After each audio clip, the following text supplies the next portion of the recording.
Houston, we have a problem. I feel the need for speed. Ow! My mom always said life was like a box of chocolates. Help me help you.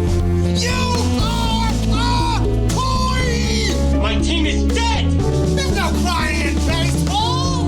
Relax. This pod is making you aggressive. You complete me. Hello, and welcome back to We Bought a Mic, a podcast about movies, television, music, and Pizza Planet, delivery to infinity and beyond. We're talking Toy Story. It's a big one, 1995. Mm-hmm. Welcome. My name's Ernest. My name's Hunter, and I'm from Mattel. Well, actually, not really from Mattel. I'm actually from a smaller company that was purchased as a leverage buyout. And I'm Drew. Was that a reference to Toy Story? That's a quote from Rex that he has. Oh, yeah. It's a great line. It's an incredible joke. And joining us today, welcome back to the show, my sister Camila. How you doing? Hey, thanks for having me.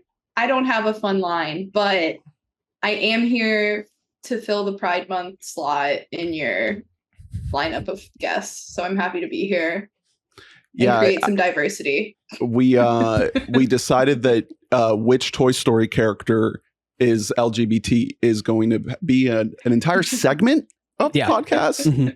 Mm-hmm. So you can look forward to that. But yeah, we're here. We are here at what may be one of the best, if not the best movie of the series. Mm-hmm. That's crazy. I'm sorry.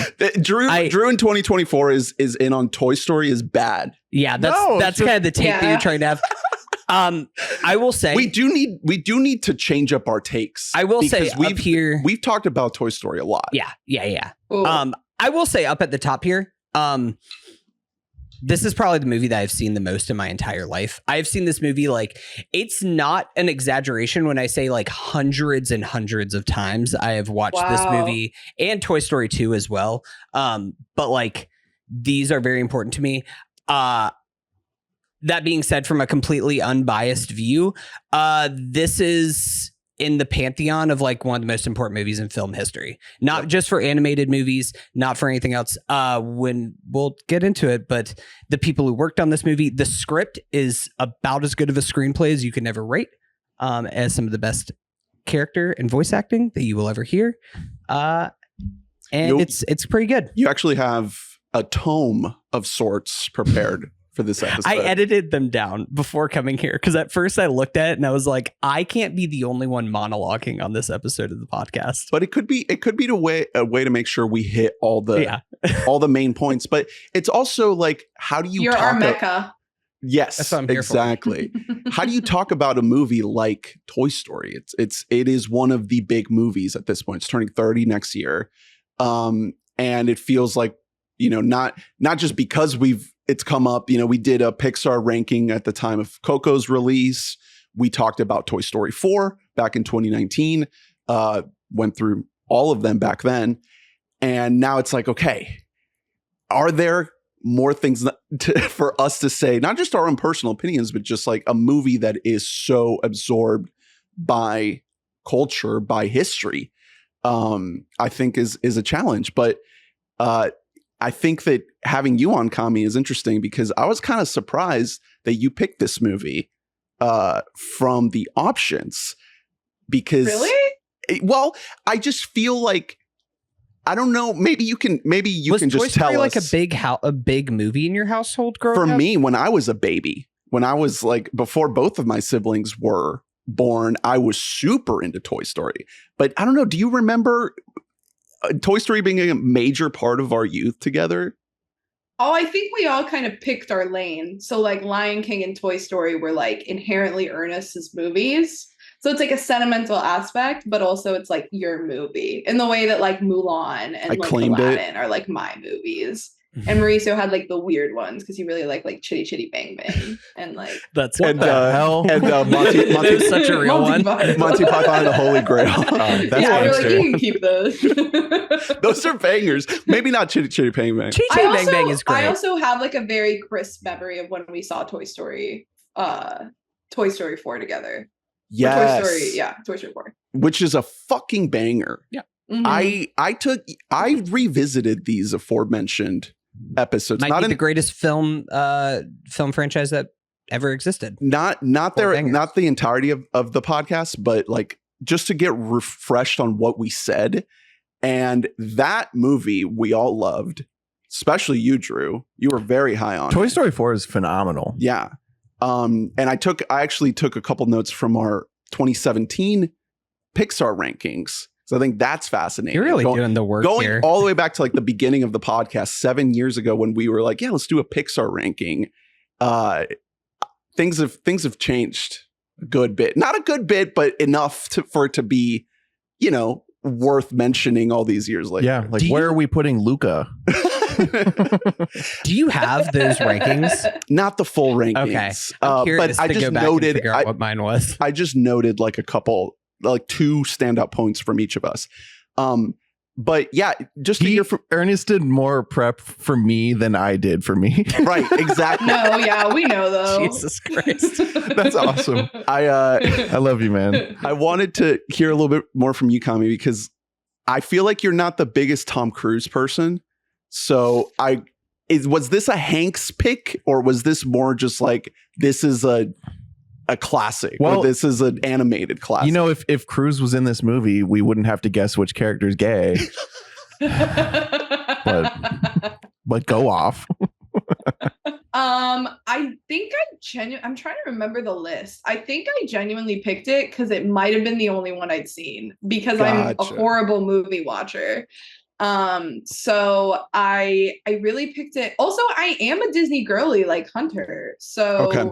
We can Oh my definitely get God, into are that. you just gonna out me on the microphone right now? You Like- out yourself every week. I might be going to Hollywood Studios this Saturday. What's your point? I don't know Did what you you're see getting. the Dark Universe announcement today for Universal Studios? Now that shit I am hyped for. Did you That see I'm this? all fucking in on. no. Did you see? You guys didn't see this? I saw this. The No. Dark Universe announcement of Universal Studios Orlando. Yeah. The Cum is coming. Like the villain. the classic Universal monsters. Yeah, it's gonna be. They're gonna have a Oh. whole section of the park at the Epic Universe. Cum Park? Although they haven't said Come anything on. about Creature yet, Creature the Black Lagoon, and I just want Creature to be included in all of this. I just love that they're doing a whole land that's not just based on a movie. Yeah, it's gonna be fucking Is Universal Jaws coming monsters. back? No, No. sadly. It's like classic that's Universal fucked up. monsters. It's Frankenstein. It's werewolf. Like their Halloween Horror Nights one. Yeah, yeah. Right. But I have a Okay. whole land for that. I actually pulled up my Pixar list because I just kind of keep one on my notes app. Well, that's the other thing I wanted to ask. Like, just feelings on Pixar in general. Like, do you watch these? Are these canon to the stuff you have watched, or do you kind of pick and choose? Because they've been making these movies for 30 years now. There's a lot of them. I fell off, which I feel like is kind of a common thing. Like people have been kind of falling off Disney and Pixar. Do you guys agree or disagree? The movies have been very inconsistent. I was gonna say- we're in an entirely different era than 1995. Yeah, Pixar. I tried to pull up my letterbox list needs drastic updating. Just like looking at it, there was a lot of recency bias that happened whenever I made this list several years ago. But like, even their movies that I think are very good that have come out in the last few years haven't resonated with the culture in the same way. Not Inside Out 2 Withholding, since that Big just came hit. out a week ago, and that's a huge hit. But like something like Turning Red. Turning Red's a great movie. Did you see this, Kami? Turning Red? I think that might have been the last one I saw. Yeah, but it was released directly at Disney Plus. They didn't put it out in theaters, so Yeah. it just kind of came and went. Lightyear sucks. Luca is nothing. Yeah, I didn't see I didn't see Elemental either. See, like there's this kind of fallout of like they're trying to because they're not blockbusters anymore. I think that's why Inside Out works, right? Is like I think that Disney movies are like the movies kids go see in theaters. So like if you're doing a direct to Disney Plus release, Like there's not that communal aspect of like adults and kids all going to see this movie that's like kind of for both of them, right? Like, and I think especially even more so than like Disney proper, that kind of communal aspect and like trying to make something, trying to break the boundaries of this is not just for kids is what made Pixar special at its core. That was really what the filmmakers were trying to make whenever they made Toy Story, is they said, we do not want to make a movie that is princesses, or it's even going to be something like Aladdin where there's like this otherworldly mythological element to it. We want to make something that does take place in our world. Sure, it's going to have like some magical aspects to it. It's these toys come to life. But like, even if you compare this just for example to Aladdin takes place in the real world. It's not a fairy tale or anything like that. But we only have the Robin Williams character as like the only person who's like based in reality, making pop culture references. They feel like somebody in our world. They're toys, but like, and that it plays to the voice actors that are in this cast. They're all very much in this world. Like even somebody like Don Rickles as Mr. Potato Head is just basically being Don Rickles. Like he's not really doing a bit or anything. You have Wallace Shawn as Rex, and he is just like kind of being Wallace Shawn. I think the thing that separates this from DreamWorks is they're casting character actors. Like most people wouldn't necessarily know Wayne Knight or I guess that's Toy Story 2.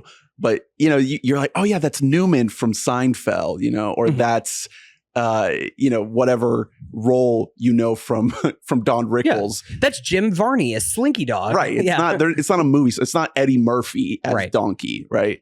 But they did make the call to hire Tom fucking Hanks, which is why we're covering this movie. And I think that part of the magic of this first one is proving through this performance. And I one of the things I want to talk about is like vocal performance, you know, I think was something that was still being figured out in a big way, and especially when you bring in a movie star. I mean, obviously animated movies had been around for a while, but what animated movie from like the 50s can you point to that's an all-time vocal performance? Like I don't think it was really a thing.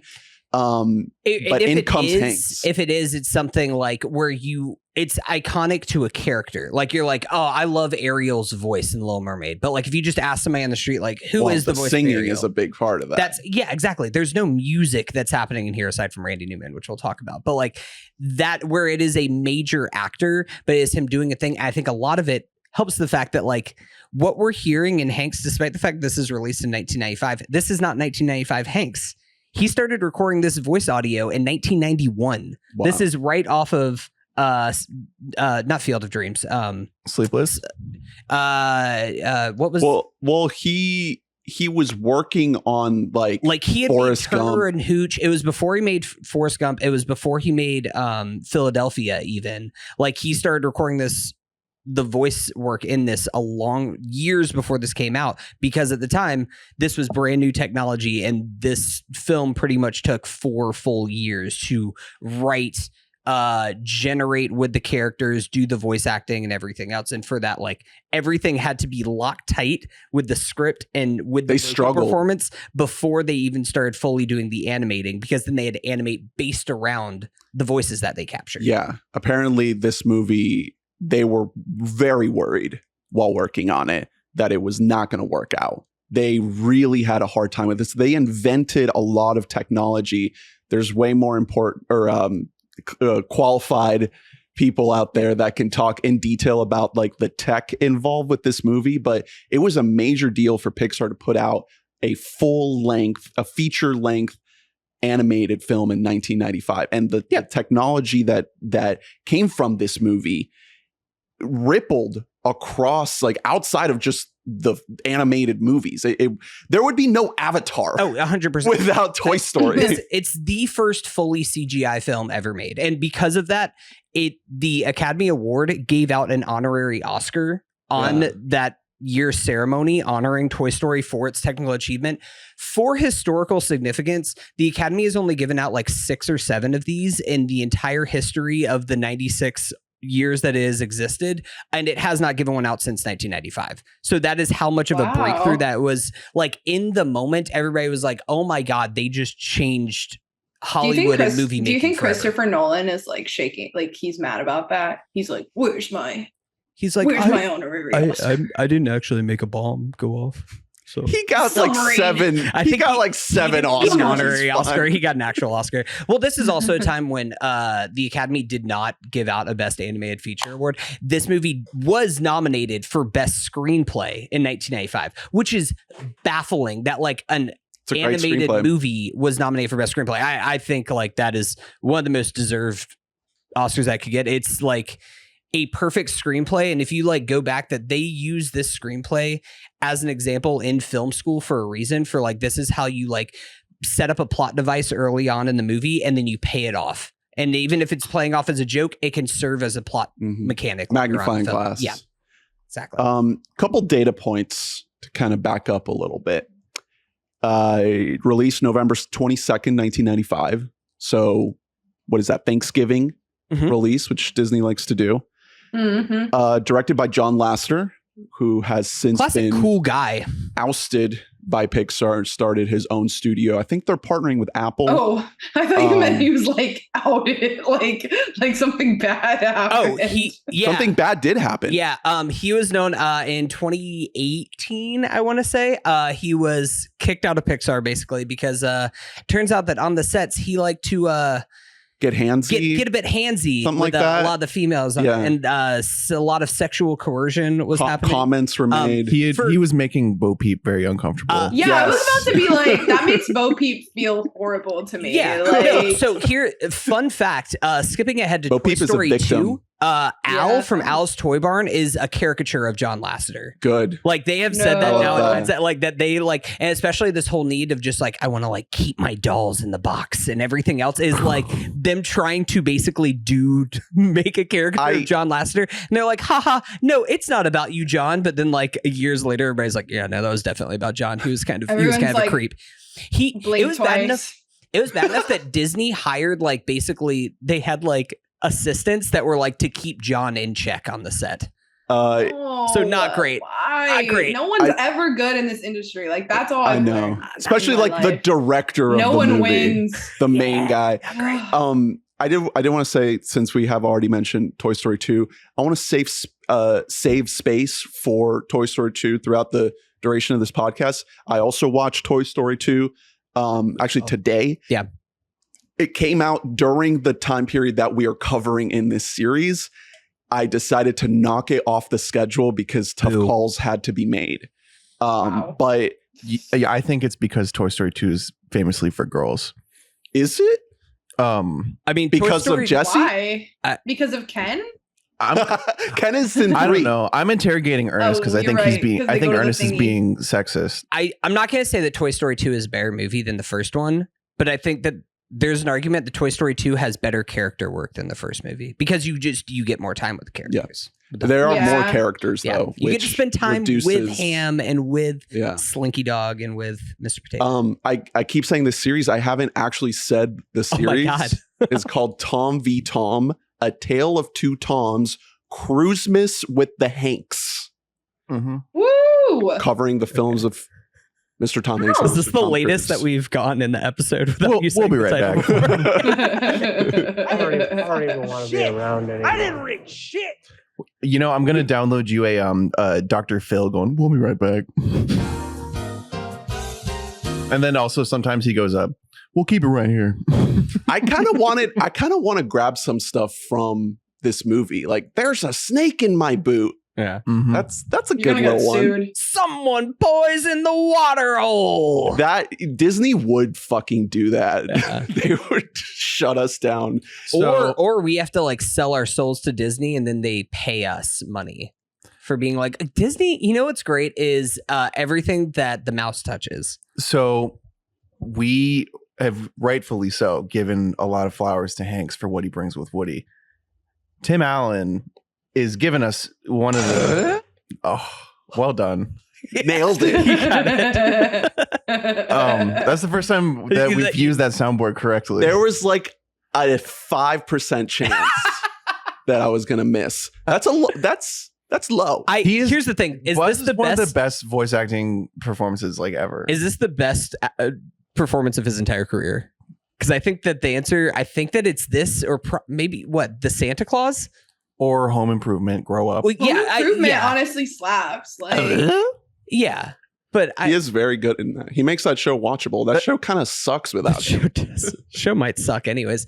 How dare you? But I think that this is my favorite Tim Allen performance of his entire career. He's fucking awesome. Funny. If you listen back to it, apparently the first times that he was recording Buzz Lightyear, it was not working at all. And then he was like, "Oh, I know what I'm gonna do. I'm gonna do like my impression of William Shatner in Star Trek." Yeah. Hell yeah. He's very it's very like percussive. It's very like short, like like it's that makes a lot of sense. That's what the Shat's famous for. Kami, thoughts on voice acting in this film? Did you watch it with that in mind at all, since you are a full-on working actor? Do you think about like vocal performance a lot? I don't claim knowing much about vocal performance, but I mean, I think that it's cool to me that they, designed the characters after a lot of the they use the voice to like record it. Like you can tell, it makes such a difference in a story when the actors like get to influence the animation, and that's maybe some of what is lacking in some of these newer films is like interesting the going back and the redubbing and like having to act on top of the animation. Like you're being influenced, right? Like Hanks was actually sold on being in this movie with a demo of Woody. Like they took audio from, I think it was Turner and Hooch. Yeah. And they did a Woody test using a couple lines from that film.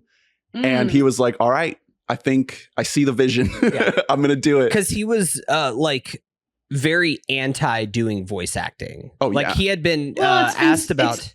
It's like kind of historically been looked down upon by like film actors, which is why kind of now that it's like the hot thing to do, voice actors are like, what the fuck? We've been doing this for so long without like any recognition. And now it's like Justin Timberlake has a career as a troll. Hey, don't shit on Can't Stop Feelings. Ernest knows how much I love trolls. So I'm just saying he is serving hard time behind bars right now. Hey, yeah. Can't Stop the Feeling in jail. Trolls Band Together is a good movie. I think Kami definitely agrees with that take. It's a good movie. I love Trolls. Trolls Band Together is a good movie. The new one is crazy. The first like 10 minutes of that new movie, Ernest and I were literally like, what's going on? It rocks. Which one? Boy bands are important. Which one is which?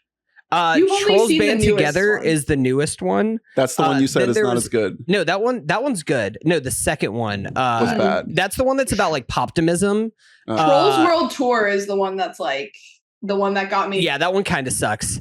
I love that one. Oh, I'm so sorry. I'm so sorry. The like rockers. I have not seen that one since 2020 whenever it came out. And Trolls, I had COVID brain whenever. And Hunter has grown a lot since then. Yeah. Is Trolls liberal woke propaganda to indoctrinate our children into being rainbow? Listen, I think that they're fun. Yeah. It's pushing the queer agenda. That big old troll. That's so pride month. Like, you remember the one that was marrying? Do you remember Ernest in the new movie? She was like marrying. I do not remember. Trolls 3. I'm sorry. Can you please put a picture of like who I'm talking about? in the wedding, the opening sequence. Oh, this is coming back. Yeah. She's so queer parade. Okay.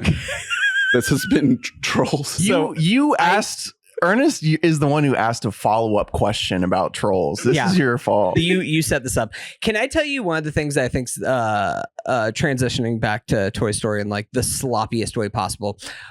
One of the things that I think over the years has made like Toy Story resonate, not just as like a single movie, but as like a whole franchise, is because a simpler studio, let's say an Illumination. Is that Trolls?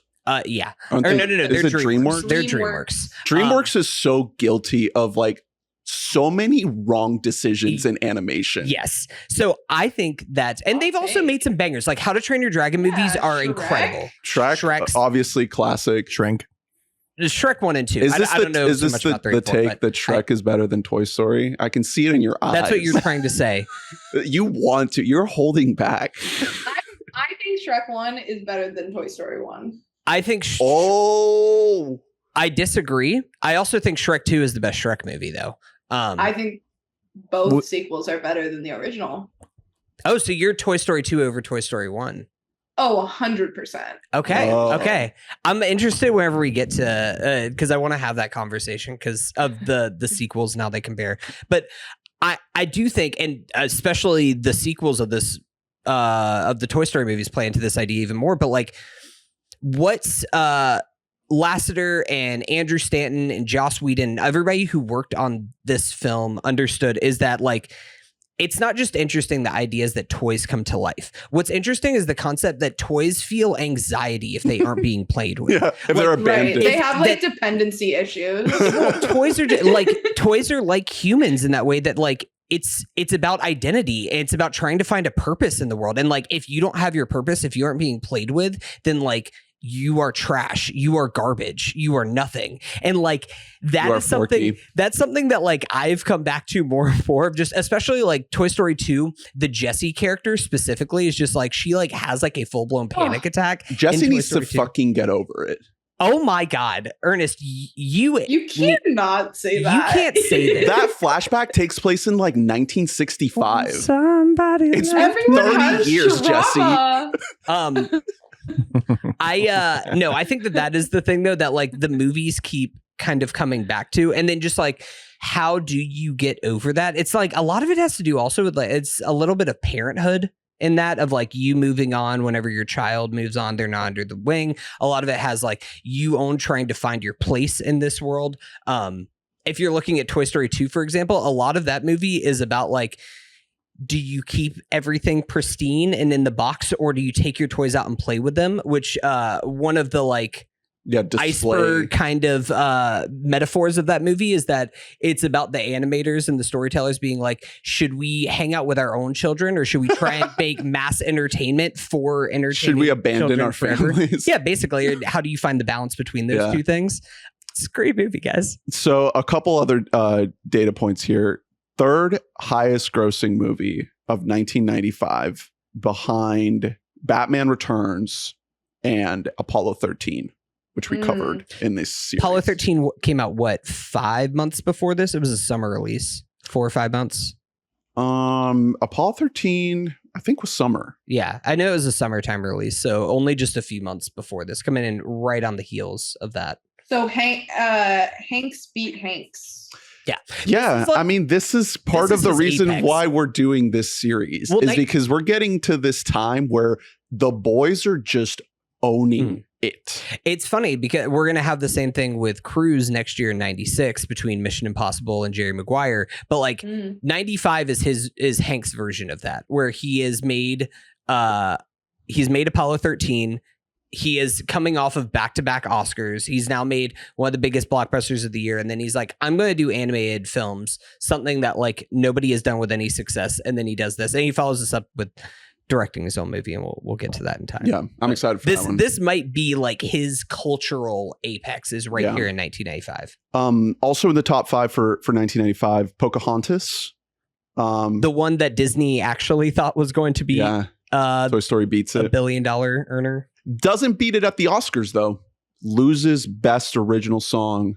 Randy Newman loses to Colors of the Wind. That's so dumb. Colors of the Wind is a great song. Okay. I won't hear.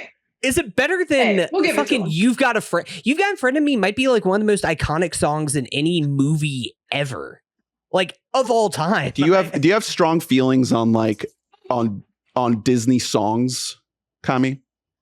Absolutely. Yeah, you come from a musical theater background. I feel like Disney movies are big core of that track, of getting into that track, right? Oh yeah, I mean, I feel like it's kind of the first step, right? Like your first voice lesson, you're singing like some sort of Disney song.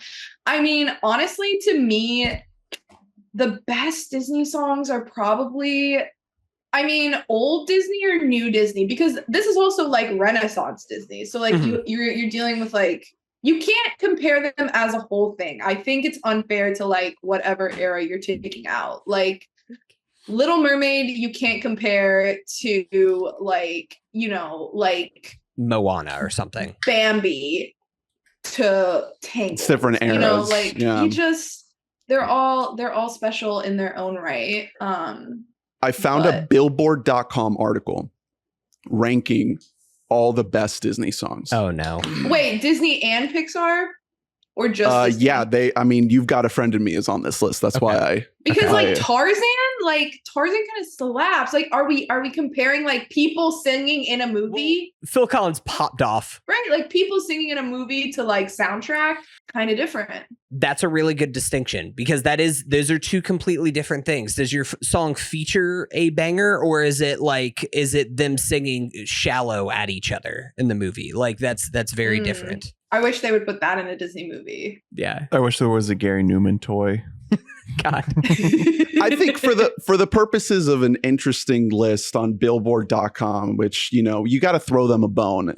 They're not like the most trafficked. How often is that your homepage? Your homepage is Billboard.com every morning. Like, when was the last time anyone thought about going to Billboard.com? Click the ads while you're there. I think I'm stuck in an ad. I can't see the article anymore. I think the article's gone. It's like while you're looking for that list, Kami, do you know the thing about Randy Newman and why he did the score for this movie? Because they originally, Disney at the time, whenever Disney like partnered with Pixar on this movie, Disney was only releasing musicals in theaters because they're like, musicals are the only way that we can get a hit. And Pixar was like, this is not going to be a musical. We refuse to make a musical. And so their middle ground was like, hey, we should get this guy, Randy Newman, who makes these like kind of poetic, these like charmingly simple. I'd call him. Hey, but like, don't you fucking dare disrespect. He's made some incredible albums. What was his song in the fourth one? It was like, I'm just a fork. Tony Hale. How can we talk about Tony Hale? No, but the middle ground that Pixar was able to find was they're like, hey, let's get this guy Randy Newman to do the score, and he'll also just sing songs. And Disney was like, fine, whatever, as long as there's you throw yourself away. Yeah, that's what it is. That was his first time actually winning an Oscar. How does that happen? How the fuck does that happen that they took the fourth one of him singing an original song to get an Oscar? I'll tell you one thing. Tragedy. His biggest snap, the Monk theme song. He wrote the Monk theme? It's jungle out there. Yeah. Yeah, I guess. Oh, look at that. Goes crazy. Characters welcome. Did he win an Emmy for that or probably. Monk was a fucking Emmy magnet. I tell you what, Shaloub. Hey, you know, the movie's it's pushing. I see all the FYC ads all over Variety for Mr. Monk's Last Case. Did you see all the FYC ads on Billboard.com? No. It's their number one movie of the millennium. What's going on with this list? So You've Got a Friend in Me ranks at number 29 on this list.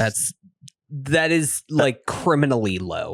They're probably favoring the big like diegetic Into the Unknown. Number 3. They're ranking 100 songs. Like that's not terrible. I really think that like it's hard to think of. I would put it in a the song top that is 15. more synonymous with a movie, like a single song with a movie, than You've Got a Friend. The beginning, the opening of this movie, Bohemian Rhapsody.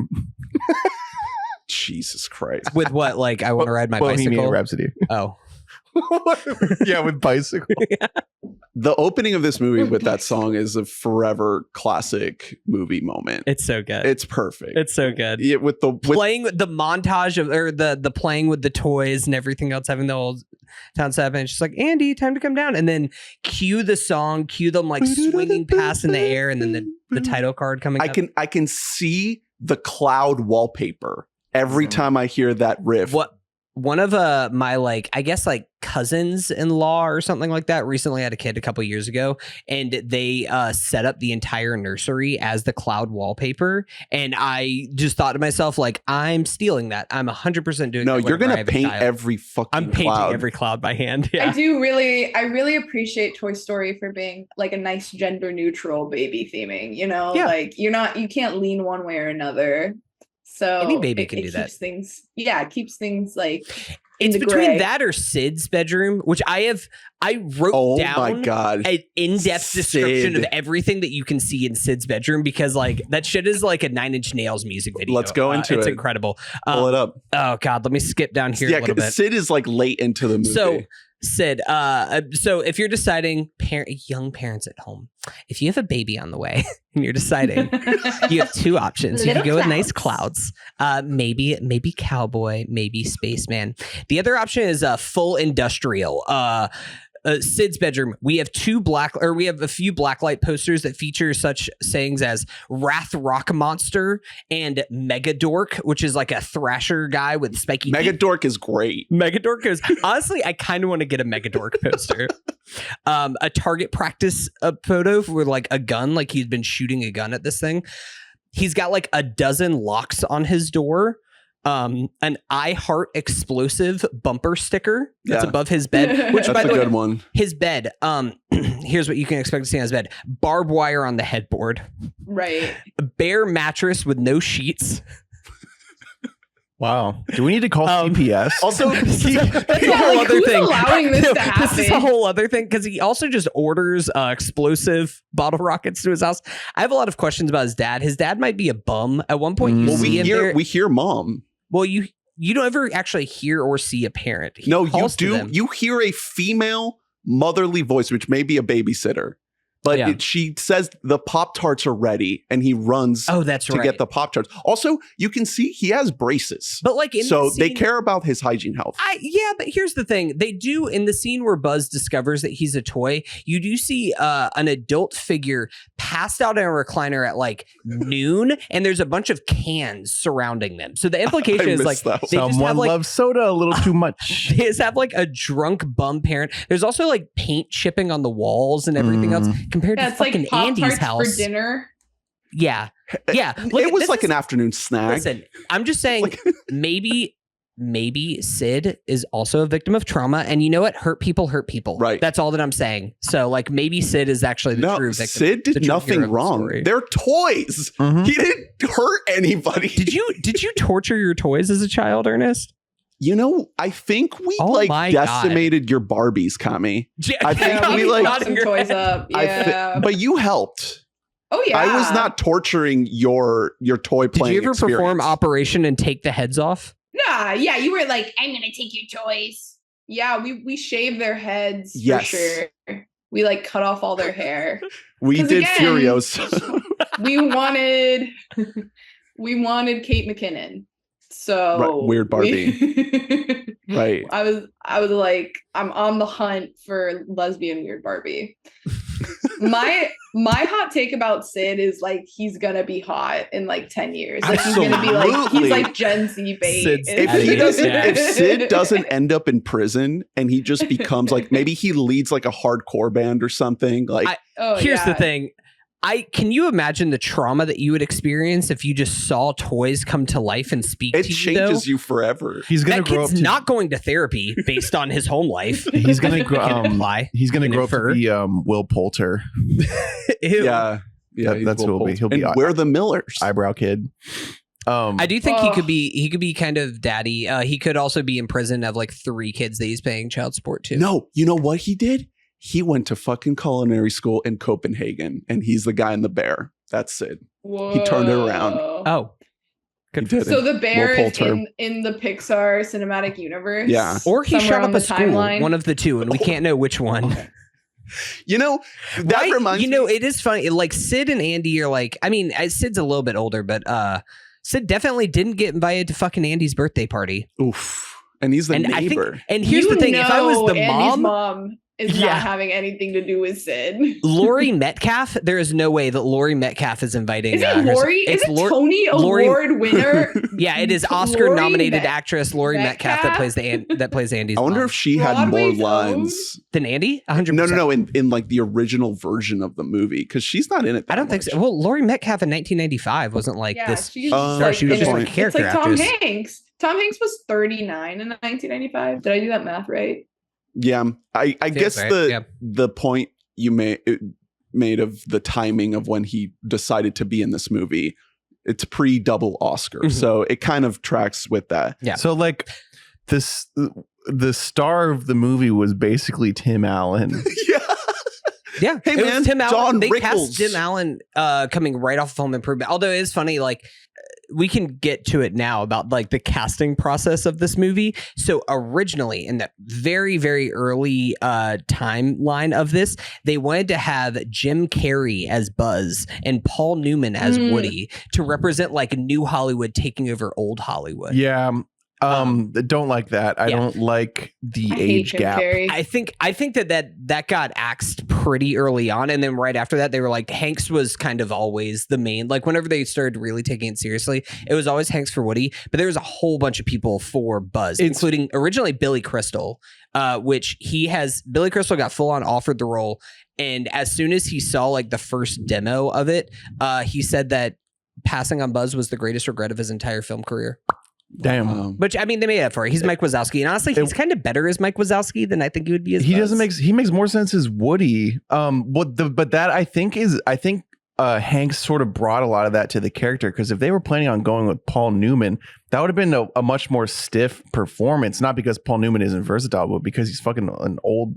Well, not 95. 95, he wasn't too old. 95, he was still old. Like, yeah, but he still could like kind of. I know, but like he wasn't known for that. He could do more of a gruff shit. He could do what? Yeah. He could do. Whoa! Tom Hanks is doing a lot. I also think Tom Hanks is being like he's doing more closer to Jim Carrey than Paul Newman. We'll also talk about whenever we get into it, but Woody does like some pretty like evil shit in this movie, and I think that if you don't have somebody who is like as warm and charismatic of a voice as Tom Hanks, and like goofy, it crosses a line where it's like it doesn't become like he doesn't become redeemable. One of the things in the research is when I was saying they struggled in the making of this movie, there was a version of this movie that was very different from what we got. And Tom Hanks, he was, I don't know about upset, but he was like struggling to get his head around like, is this movie good? Because it feels like Woody's kind of an asshole. Like he's a prick. Is that the version where like Woody is bad and the toys turn against him? I don't know the details. I don't know if like it's something along those lines where like different. Woody is even like more evil, and like the toys basically like stage like a revolt against Woody. Basically, they had to kind of remake this movie a little bit. They had to take a break and kind of go back to the drawing board and re-record a bunch of dialogue, and it extended the production timeline a lot. And Disney had, their animators kind of spread thin throughout all these projects, namely like Pocahontas and Lion King. Well, this is kind of siloed. Like this is just at Pixar Studios. There really aren't a lot of like in-house Disney people working on this. You're right. This is not. Right. This That's is different. before. I mean, Disney didn't even officially purchase Pixar until 2006.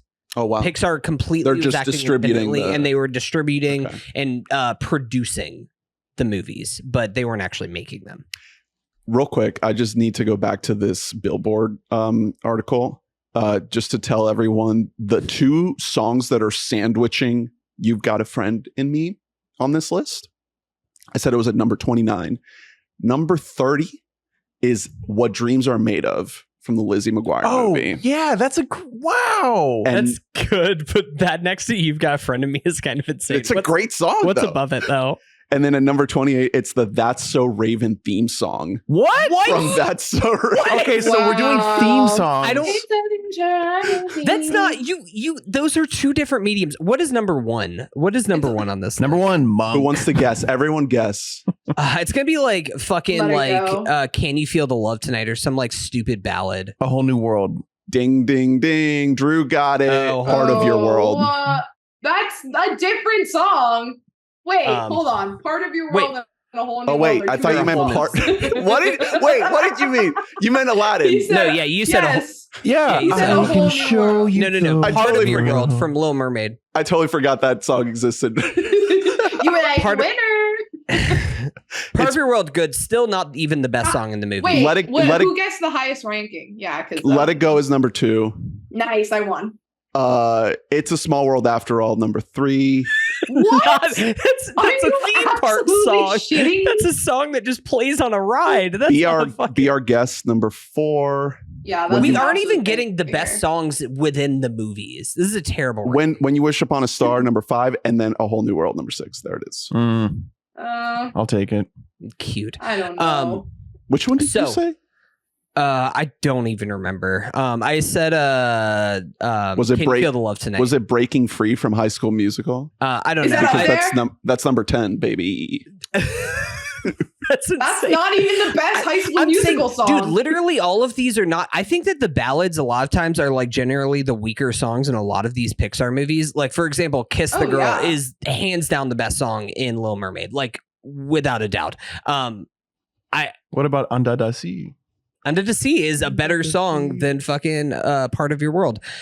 Either way, getting back to Toy Story, I think another thing that does make this movie look different, aside from like the obvious that it is computer animated, is that they made the very smart move at Pixar to not bring in a bunch of people who had previously worked in animated movies on this. So, like, for example, Lee Unkrich, who is the editor of this movie, would go on to direct Toy Story 3, Finding Dory.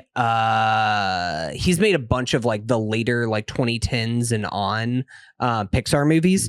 He edited this movie. He had previously only worked on live action stuff. And a lot of the dynamic shots that you see in this movie are like his invention. I think he did Coco. Yeah, sure. Coco. He directed Coco. Oh, Especially like Okay. the one of the iconic shots of this movie, one of the alternate posters where it's the pan up of right after we have the Buzz entering the room and the shot from in between Buzz's legs that pans up and Woody looking up and then seeing Buzz right there. That was a Lee Unkrich shot. Great. And he was just like, we got to have this on here to make this look like this is in the real world. The movie looks great. I mean, It looks unbelievable. Yeah. Aside from like a couple faces, specifically the baby, like the human faces. So, I mean, it is incredibly dated, but I was it- gonna but say the toys look this is unreal. ultimately what I ran into as a kid watching this movie and why it never connected with me as hard as other movies, because it is like it's easily the tightest Pixar movie, maybe the tightest like animated movie ever made. Like, you know what I mean? Story wise, it's unassailable, but I had a really hard time getting immersed in it even as a kid because I think I had already seen Finding Nemo and The Incredibles, wow. and I thought it looked bad. sure, in comparison, yeah, it's a step down. Yeah, and it also that speaks toward how insanely fast the technology improved. Like because by the time that we're in Finding Nemo, like we're dealing with like light refraction shit that like yeah. yeah. it's otherworldly. Even Toy Story my gosh, 2 yeah. already looks Yeah, it has a huge level up. step. But I do think that like I'm still like watching this movie from a critical lens. Like what they do with shadow and with reflection and shit like that was like kind of baffling to me. Like watching this, I watch this movie like several times a year, but like watching this from like a critical lens and like looking at it through that way and like seeing what they were doing, even little things like Andy has a wood floor and a wood door frame, and the gloss, the like grain on the wood differs on each surface. Yeah. It's like little things like that. The dimples that are on like Mr. Potato Head's face. Like little shit like that. That's like, I have no idea how they were able to make something like this, like not look like total shit, not look like fucking flushed away in 1995. Like, how did they make this? And look they better didn't than what have Lesser Studios made 10 years later. they didn't have AI, they didn't have procedural generation. A lot of this stuff was just grinding out on these Yeah. very primitive computing programs that they themselves were inventing. Like that's a Yeah. huge part of it. I think it also, like, to Drew's point, like, goes to show, you know, in my opinion, like, how, I don't know, like, that early, like, late 90s, early 2000s push to go, like, hyper realistic in animation, like, maybe wasn't the way to go. Like, that almost, like, this is so trying to be reality, it's, like, freaking me out. Like, that's why the original Disney movies are so timeless, because they have that like storybook kind of feel that will always work, right? I agree What do you with have in like, mind specifically? Do you mean like the Treasure Planet? Yeah, that's what I was gonna say. The Treasure Planet, the Lost Atlantis. They're like hand drawn mixed in with the computer animated. Yeah. And it's just That, like there's a reason why those movies didn't hit. Yeah, There's a reason why we exactly. both thought of that same movie at the same time. That's the reason why What it didn't land. bankrupted Walt Disney Animation. Yeah, I mean, like, I think this movie lives on because of its plot. Like, the animation maybe at the time was exciting, but it doesn't live a life unless you're like literally an extreme cinephile like you guys are. Right. Like, to the average viewer, it doesn't have that, like, it doesn't still hold up when you watch it today. Visually, right? There's some things that really don't age well, like the dog. I mean, there's a charm to the dog, but well, I think that for the dog and for Sid, there's something like that's almost like it almost works in its favor how uncanny it is. Yeah, and how Uncanny Valley. the dog's eyes. they use the flaws to their advantage. Yeah, it is a thing where it's almost like they leaned into it. Right. They're like, we want this to look like an alien. Like Right. we want this to look like it's going to haunt your nightmares. I can't show it to Moo though. My dog Moo. Like he Curry can't see did that. not like No. Sid's dog. What's his name? Spud? No, not Spud. Scud. Scud. It's Scud. Incredible name. Scud. Yeah, no, it's a lot of that stuff just isn't going to look great, but also like I think that there's enough, especially in the eyes of these characters, that they're able to somehow kind of make them expressive even whenever they are in their toy mode. Especially like, Woody, I think. Yeah, Woody, even Mhm. Buzz towards the end, whenever he's kind of having this like realization of maybe I should have a will to live. But like I think about even in that very opening sequence, whenever we're hearing Randy Newman's "You've Got a Friend in Me," and like if you look at it, could even just be like an editing mistake that just kind of worked in the favor of the movie. But there is this point whenever there's the shot of Andy and Woody spinning in the chair together, and Woody's mouth is like kind of open a little bit, and like his eyes just look like he's just experiencing pure shining. joy. Yeah. Oh yeah. And in that moment, it's just like it makes you like you kind of feel for Woody in that moment, and you're like. Oh, I get it. Like you feel pure euphoria when you are being played with. Like you know that like you are this kid's entire world. And Do you there's guys nothing think that can this is replace like that. a good lesson for kids to learn? Like what is the lesson? Play with your to be toys. had? Be Yeah, kind like, with your toys. I was like, like when I was a kid, it actually kind of stressed me out. Like I really have like this. You're hurting them. Mauricio will be like, "You're lying. This is a lie." But like. Getting ahead of the allegations. He always thinks I'm lying. But anyways, like when we like when I have like distinct memories of like this movie really making me stressed that I was like neglecting my toys. Like I really have distinct memories of being like, okay, I need to take stock of like my Barbies and like make sure everyone's like having a turn in their like telenovela that I'm This building. movie like bred a whole new generation of empaths. Is what yeah, you're my saying. little It empath really, heart was like, I don't know. I just really wanted to hang out with Buzz. I had a Buzz action figure. Shout out to my parents who just told me, I talked to them earlier. They told me the story of them trying to buy that Buzz. And it was like Jingle All the Way. Yeah, it was literally like Jingle All the Way is like Schwarzenegger movie. Jingle All the Way is based off of a combination of trying to get the Buzz Lightyear action figure and Tickle Me Elmo. Yeah. Like that's basically what the inspiration. Shout out to our aunt Camila, who was the one that actually secured the package, because this was back when we were still in Colombia, and you could not get that shit in Colombia. You had to come to the United States to snag Buzz. So I had Buzz. I also had a Buzz pajama set. So I was Buzz. Like, how upset would you be if like your mom for Christmas is working like double shifts, your single mom in this universe, to try to get you that big Toy Story toy you've been talking about, and then you open it and it's Scud. It's like the Happy Meal Scud. Slinky Dog. Scud is the most fucked up looking thing I've ever seen in my life. Scud rules. The eyes on this fucking thing. Dude, that's why I couldn't let Moose see that, because he would be offended. He'd be like, that is so upsetting. It's incredible. It's bad. It's so good. I like love that it kind of looks like that. Like that it looks. Well, shout out to Bull Terriers. They get it. They have a weird look. They get a bad rap. Here's the thing about this movie. Because it is like creating its own paradigm, you have to grade it on an insane curve. And even if you don't grade it on a curve, it's still good, right? But the little things like this, where it's like, what the hell? It's like listening to the Beatles, how like 1 out of every 10 Beatles songs is just absolutely horrible. Right. And They were inventing. but then you listen to music from like 1961. Yeah. And you're like, oh, they're starting from absolute scratch here. Yeah. In terms of, forging new ground. yeah, they're creating a whole new language.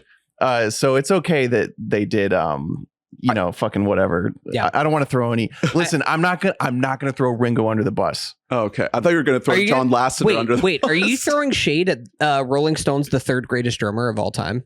Fuck me. The backlash to the backlash about Ringo has gone too far. He is an average drummer. He was good. He's more than average. He's He good. held the fort down. Yeah, he's a good drummer. Is that the Sam Mendes biopic that you're most excited for? Is the Was it Ringo Barry? one? It's Barry Keoghan. Yeah, Barry Keoghan as Rumored. This is not. We're not breaking news here. This is a rumor. That's absolutely awesome casting. Incredible cast. Honestly, the entire cast is Dude, like Paul Mescal as Paul. that rocks. That's so good. The only too better good. casting for Ringo would be if like 10 years ago if you got Tim Robinson to play him. Tommy, do you care at all about the potential of a quadrilogy of I didn't do fucking shit. I didn't write shit. quadrilogy of Beatles movies? Yeah, well, Ringo was also like my self-proclaimed favorite Beatle. So ever since I was a kid, I like figured out the drummer was named Ringo, and I was like, I'm in. That's my favorite. So I'm a fan. I also like Barry. He's kind of getting some like Barry in the backlash. zeitgeist these days. Oh, Sabrina Carpenter. Mm-hmm. Yeah, People are starting to think that he's gotten a little too cocky as like a goofy ass looking white boy. I think he's gotten too confident. I think that it always like comes out eventually. listen, like he's like, oh, He look showed at his me, cock everywhere. Yeah, and it's like, yeah, cool. So does everyone. I saw your Get over yourself. I saw your That's so TikTok, true. Tommy, where you were singing along to a Sabrina Carpenter song. Was it Espresso? And Song of the that was summer? my first time ever listening to Sabrina Carpenter. Hey, Really? So- Oh, you guys gotta get into Miss Sabrina. She's like, Was Her it in Please, Chapel Please, Row. Please? Was it Espresso? yeah, it's a funny TikTok. Follow me on TikTok at Camila.Calderon. Ooh, nice plug. Thank you. I like I literally just shit post. It's not for anything, but I tried to like mouth along to it and I started on the wrong part and so did Kellen. So it's like 3 different lines. But I'm obsessed with Sabrina Carpenter right now. She's also a former Disney star. Of course, I don't know they if you guys always knew that. fucking are. Mhm. Yep. Yeah. I hope all you Disney freaks Disney are going to see stays The on it. Bike Riders in theaters this weekend. Brother, And I'll be there. Support your Disney boy, Austin Butler. Mm-hmm. You fucking better. I'll be Austin there. Butler? When did you guys find out who Austin Butler was in life? Elvis. What was his big thing before Elvis? Because there was He something was- before Once Upon a Elvis that- Time in Hollywood. Yeah, Once Upon a Time in Hollywood. Yeah, he's Tex. No, I saw him on Disney Channel. I did not see him in Disney Channel. I saw him as Tex. That was my introduction. What was he? Was he on? Zoe 101? It was Zoe 101. Wait, what? He was on Mhm. Zoe 101? Yep. Yeah. Would you cast Austin Butler as a live action Woody? He was also really, really bad in Zoe He would 101. cast Was it- he was- himself. Oh, wasn't he like late season Zoe 101? Yeah, and he was really like, I thought he was a horrible actor back then. He was playing like a hot guy, Pre-Elvis. basically. He's yeah. I think did he have too similar of a look to a Surfer Bro? Mama. That could be it. That could be the problem. Was that the problem? There's Also, a I can't snake. remember his There's name. a snake in my boot. Also, inherently, Zoe 101 couldn't hide Oh, there's behind a laugh snake track in the my way boot. that those other shows could, and so a lot of young actors got kind of exposed. Mm. You know what I mean? Fair. That's a really good take, actually. Yeah. It's- Mama, it's true. reach for the stars. Really, the worst project possible to put. What? Sorry, that was like the worst Elvis impression. That's like what was that? I don't. That was like a Christopher Walken impression. Look, that was not. I'm that was not saving Elvis all my impression juice for Tom Hardy and the Bike Riders. The Bike Riders. We started in the Hey, bike. he was The doing Bike Riders. We an started the bike Austin game. Butler impression of Elvis Presley. So there are layers to the bit. Mm. Okay. It's starting a bike game. Put some respect on his name. They're scared of us. Burn it down. Ernest debuted this voice to us a few days ago, and I was just transfixed. This is apparently Tom Hardy sounds like this in The Bike Riders. It's pretty close, I will say. Lee and I have been talking to each other a lot like this for weeks. We just got to see this movie. While you're like having tantric sex. Bang it down. Hey. You like bang it down. You're gonna like get into the movie and he like doesn't talk like that. Like it all got dubbed over. Hey, it's me, the bike rider. Hey. That's what he sounds like. No one told him he couldn't do that. They just left it in the movie. Jesus Christ, Tom Hardy. Every bad acting choice is just the director's fault, is what I say. Austin Butler as Woody, Tom Hardy as Buzz. Let's do it. It's happening. We're green lighting I'm a it. space ranger. Who's Rex? I'm not a toy. I'm a space ranger. John Mulaney is Rex. Is this when we decide who is the LGBT characters in the film Yeah, it was the with the casting? Oh, Sarge. I'm gonna start with Sarge. The army men Facts. are all gay. Okay, I Come on love the army men in this movie. So- Can we talk about the army men? Well, hold on, because I wanted to talk about, and this is like kind of leads into it. The whole first introduction that you have to the toys when they first come to life is like incredible. Cinema. Like that is like that might be like the best. Well, I don't know about the best moment of the movie because we'll get to that when we talk about the end. But like, I think that like the whole introduction is like as good as it gets as far as like introducing each of these characters, them each having like their line that kind of shows them. Don Rickles as Mr. Potato Head is like on a fucking another level to me in this. When he's just like, ages 3 and up, it's on my box.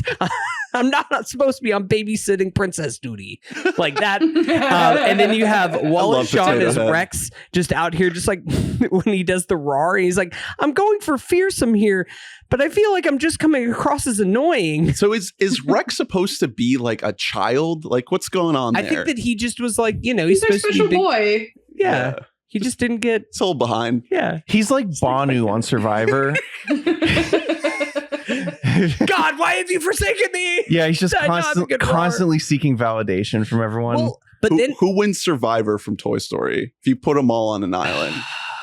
not Woody or Buzz. People are voting out Buzz in the room. Yeah, probably Bo Peep. I could see Bo Peep. Just the one, or the we hot- added here's the two thing, in The there? hot girl always gets eliminated, though. I was gonna say because Bo Yeah. Peep, the big dress is coming off, and she's gonna show off her Toy Story 4 look, and we're gonna figure out that Bo Peep's got that ass, and then like She's got a dump truck. she got a dump truck. I think Mrs. Potato Head could pull like a Cherie. Toy Story 2. And pull it That's out right. like a. Yeah, she could just like. If hang we're around bringing the in Toy shadows. Story 2, like Jesse makes final 3. Jesse goes far, yeah. Like, Yeah. maybe she doesn't get the W. Honestly, Etch-a-Sketch, like, don't rule out the Etch-a-Sketch. Here's the thing: if this is like old Survivor, Prospector is making a run at Final 3, but then he's not getting a single vote at the council. Like he had backstabbed too many He has people that he's zero not. jury capabilities. But he like didn't care whose Jury bodies maintenance. he stepped on to get there. Yeah, he's Woody just is- a cold-hearted killer. Woody's the guy who makes everyone like sit in a circle before the tribal council so they can't talk strategy. Is Woody the Boston Rob of this fucking world? I think we're all being mean to Buzz. I feel like Buzz is definitely like the hot white guy is making it like pretty far. He's in, a like, challenge most- beast. Well, it depends on which Yeah, alternate exactly. personality. He does bring out the best. Like you're right. He He's probably does Two-Faced. make it. He's great at the game. He probably does make it pretty far because, like, literally in this movie, whenever we have the montage of the strange things are happening to me.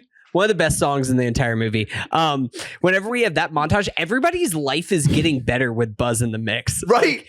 He's The like draconian he's leading- rule of Woody he's has leading- over. Yeah, he's Woody's a leading piece of weightlifting shit. routines. Same. They try to kill him He multiple teaches times. Rex how to do a big roar. Rex does big roar. He roars fucking Mr. Potato Head's facial expression. All the toys except Slinky are so quick to be like, all right, Woody's out. We Yeah. need to kill him. But here's the thing. He's You've making been with this guy forever. This also all takes place in the course of like 4 days. Like they're in the process of moving the house. Yeah, They have which to is- move up Andy's wedding or Andy's birthday because he's about to move. To the point of the script. That I love that. Just the Incredible. simple structure of we're moving. And we're moving everything. Yeah, the old Max Keeble. Mhm. You know, The Max Keeble invented moving. Every one of these movies takes place over just like 2 or 3 days, and that's Yeah. perfect. You just pick it up right in this little slice of their life whenever conflict. Yeah, and it arrives. also speaks toward like the general shrinking down of things that Right, you know what I yeah. mean. That The like days are bigger for them because they're smaller. it's almost like a they're like move is the biggest thing. well, in yeah, the and it's world. almost like they're mosquitoes where like like time Yeah. just goes faster for them. Yeah. Even though they you're thinking of A Bug's Life. That's a different Pixar movie. Oh. damn. a mosquito. Yeah, This- who would win Survivor from A Bug's Life? They all get Those eaten. grasshoppers. Yeah, it's definitely the grasshoppers. No. I'm sorry, Mr. My favorite little butterfly is not going to make it very far. Did they try to do an actual LGBT character in Toy Story 4? Were Key and Peele like a thing that those characters? Oh, I think it might stuffed be. I think animals? it might be one of those like we're gay off screen. Right. type of Remember- situations. Except China, right? Remember the like how it came out after the fact that Key and Peele recorded, despite having scenes with Tim Allen, they recorded all of their audio tracks completely in different rooms from each other Oh, because is no one that wanted to be legit? around Tim Oh, Allen. God. Yeah, because at that point everybody was like, "Oh, Tim Allen sucks as a guy, and we don't want to be Well, around." I think one of the best things about this movie is you can feel that Woody and Buzz are together. Like Yeah. they recorded those together. Yeah, It- you can feel them tell. playing off of each other. Like the whole thing about this movie, because originally this script went through like a ton of different rewrites. That's why if you look at the IMDb credits, there's I think 7 different people that are credited as writers on this. And it's because different people were adding in different elements to this. And eventually they turned in one idea. I think that it was the idea of like Woody being more of this like dictator figure and then Buzz saving them and like leading a revolt of toys to like kill Woody. And I don't remember if it was Eisner or who it was at Disney, but they were basically like, we're killing this. We cannot make this movie. Go back to the drawing board. Try over again. Try and make this a buddy comedy. That's what we want to see. And like made them watch 48 Hours, made them watch a bunch of like buddy comedies. And they're like, this is kind of what we want to see is like a will they, won't they, this like kind of begrudging friendship. They have to come together because of circumstance situation. And that was how they came up with this. And that was at around the same time that they brought in Joss Whedon. And we haven't mentioned him yet. Magic touch. Joss Whedon, I think, has like a huge piece to do with like why so much of this script and like why the poppiness of this script Probably works. fixing a lot of the problems they were having because he they were really- testing the movie. He really on set of this, he really learned a lot from John Lasseter. Oh god. Yeah. He learned like I just keep asking until Yeah. they say not to. Jesus Christ. Oh, boy. No. I think that like it really is a thing where you can kind of feel a lot of the Whedon style jokes in this. I mentioned the Mattel joke earlier. Mostly the that touching. always takes it off. No, but like I think specifically I wrote down Sid's introduction as like this demonic child blowing up toys in the backyard and everything else. He's cool. And they're like, oh, who's that person like yelling over there? What are you guys scared about? And he's just like this right here, and he shows the goggles on him.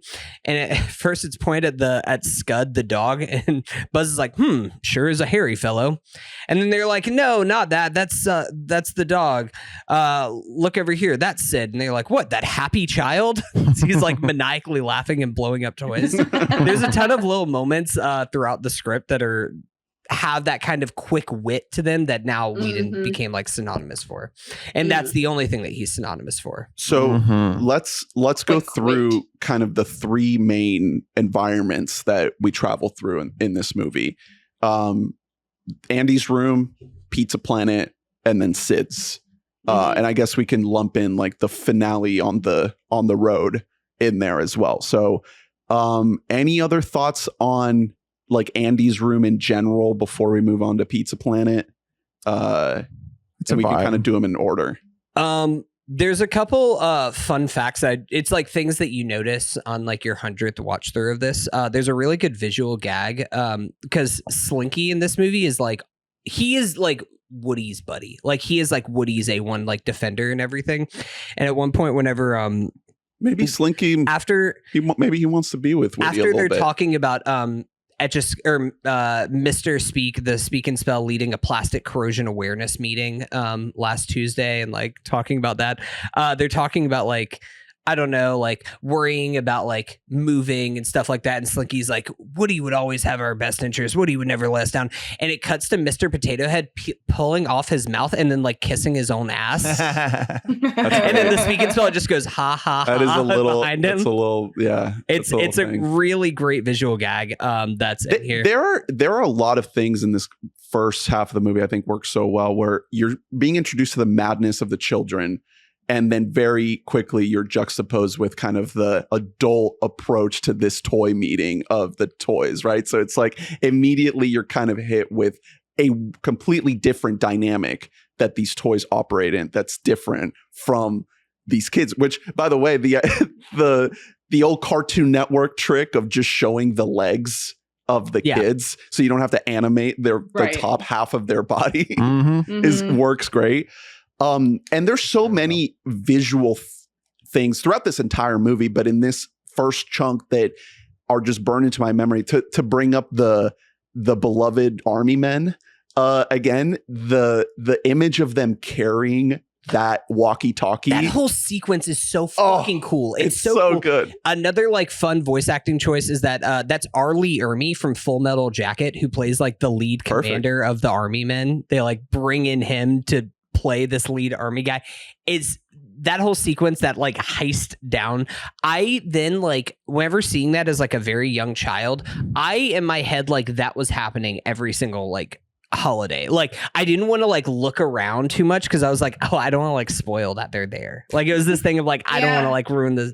I don't want to ruin it for them that then they have to play so like play dead. That like heavy, like the stakes are so high. Like everything is so grave for them.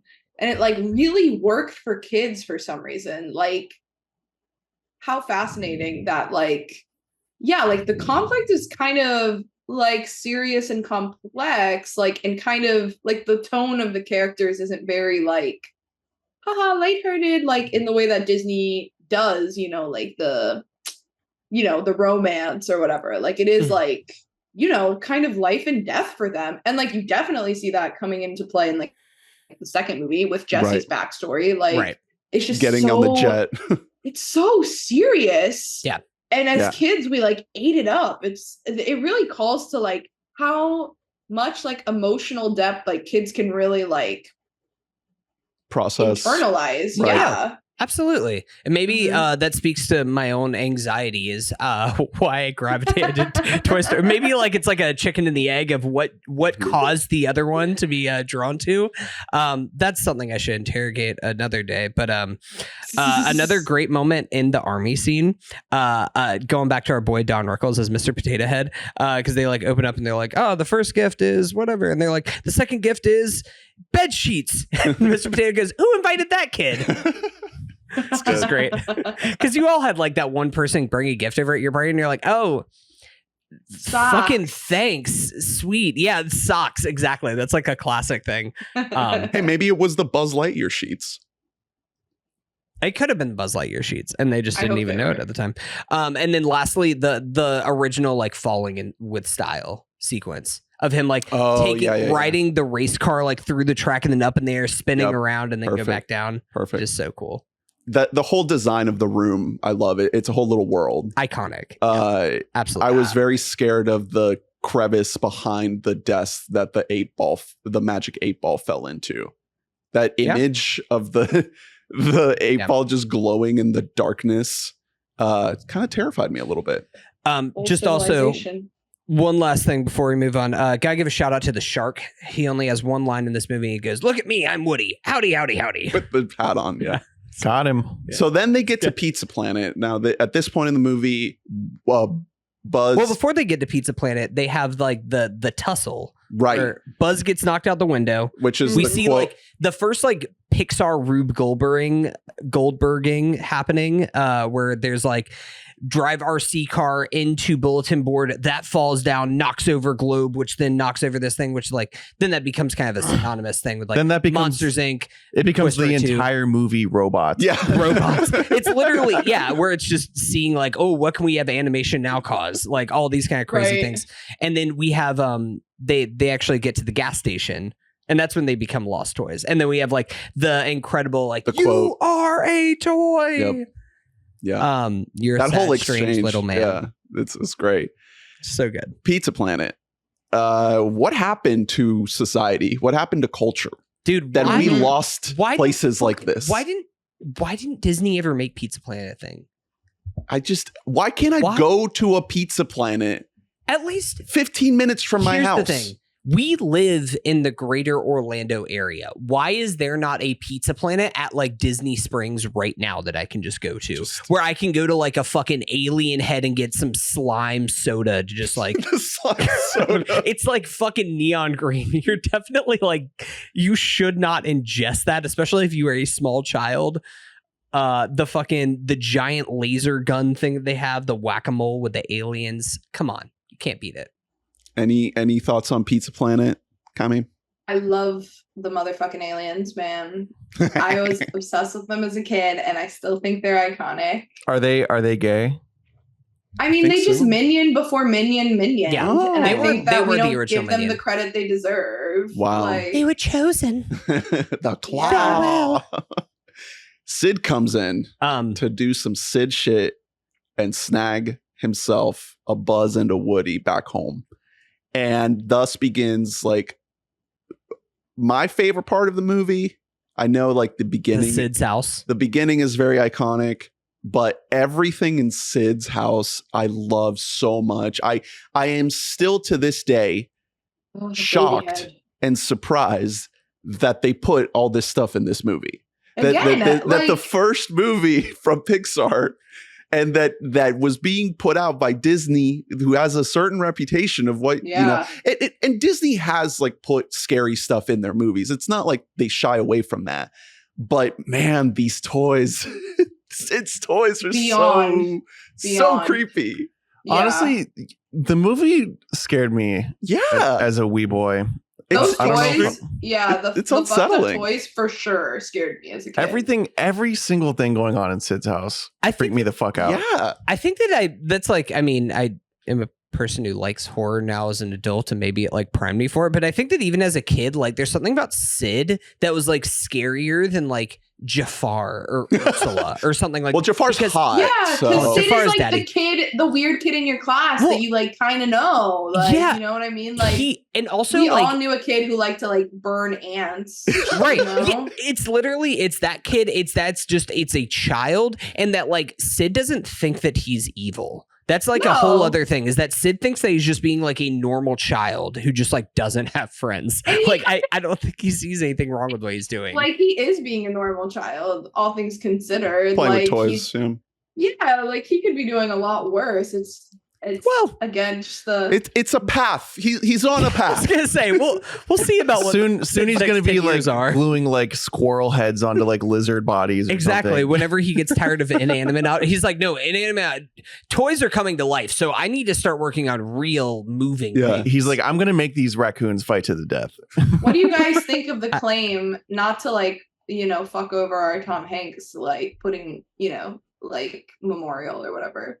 But what do you think of the claim that it's Buzz's movie and Yeah, that Woody is the foil? sure. I can vibe with that. It's a two-hander. I mean, they're pretty even. It's a two-hander. I still think that this movie at its core is kind of about Woody's growth, and it's about learning that you are not like, it's kind of it is a good first entry, not just for like the franchise, but just for an entry point for children, especially depending on the age that you're seeing this, because it's like, hey, you aren't the center of the world, kid.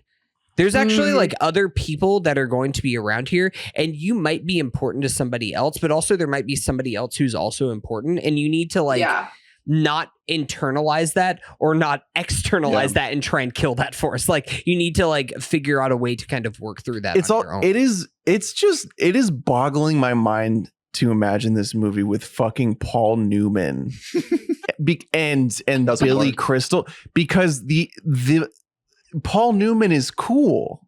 Like this movie, like Woody has to be he has to be a little bit neurotic. Yeah, like a lot of it. A lot of it.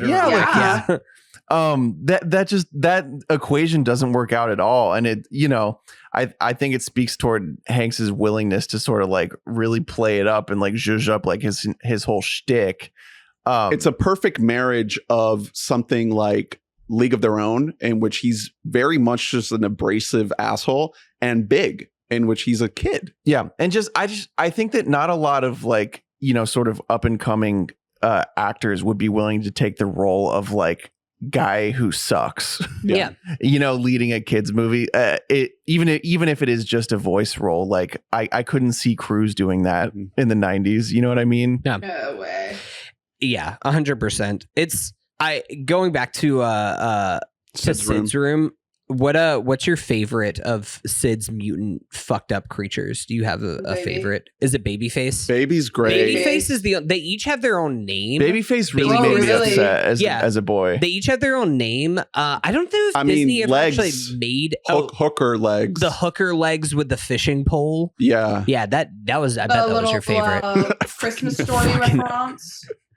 I really always loved I think its name is not Ducky, because Ducky is the name of the Jordan Peele character. Buff Duck. It's the buff duck that's like a Pez dispenser duck with like a buff body and then like a little bouncy guy. I always like that. And then the wind up frog, mostly because of the line that I liked even whenever I was a kid, whenever they're like doing the escape. And when he says, wind up the frog. I think the most unsettling one is just like a man's head on like a roller. Oh, that's really good. That's the one that like, it also has like a little pointer hand, so it turns out the flashlight whenever they first walk under the... I think for some reason that one like really creeped me out. Yeah. Babyface was definitely the one that like actually freaked me out, because I did have like a fear of dolls, and I think it's also because my mom had like a collection of dolls. She still does, from like the 1800s.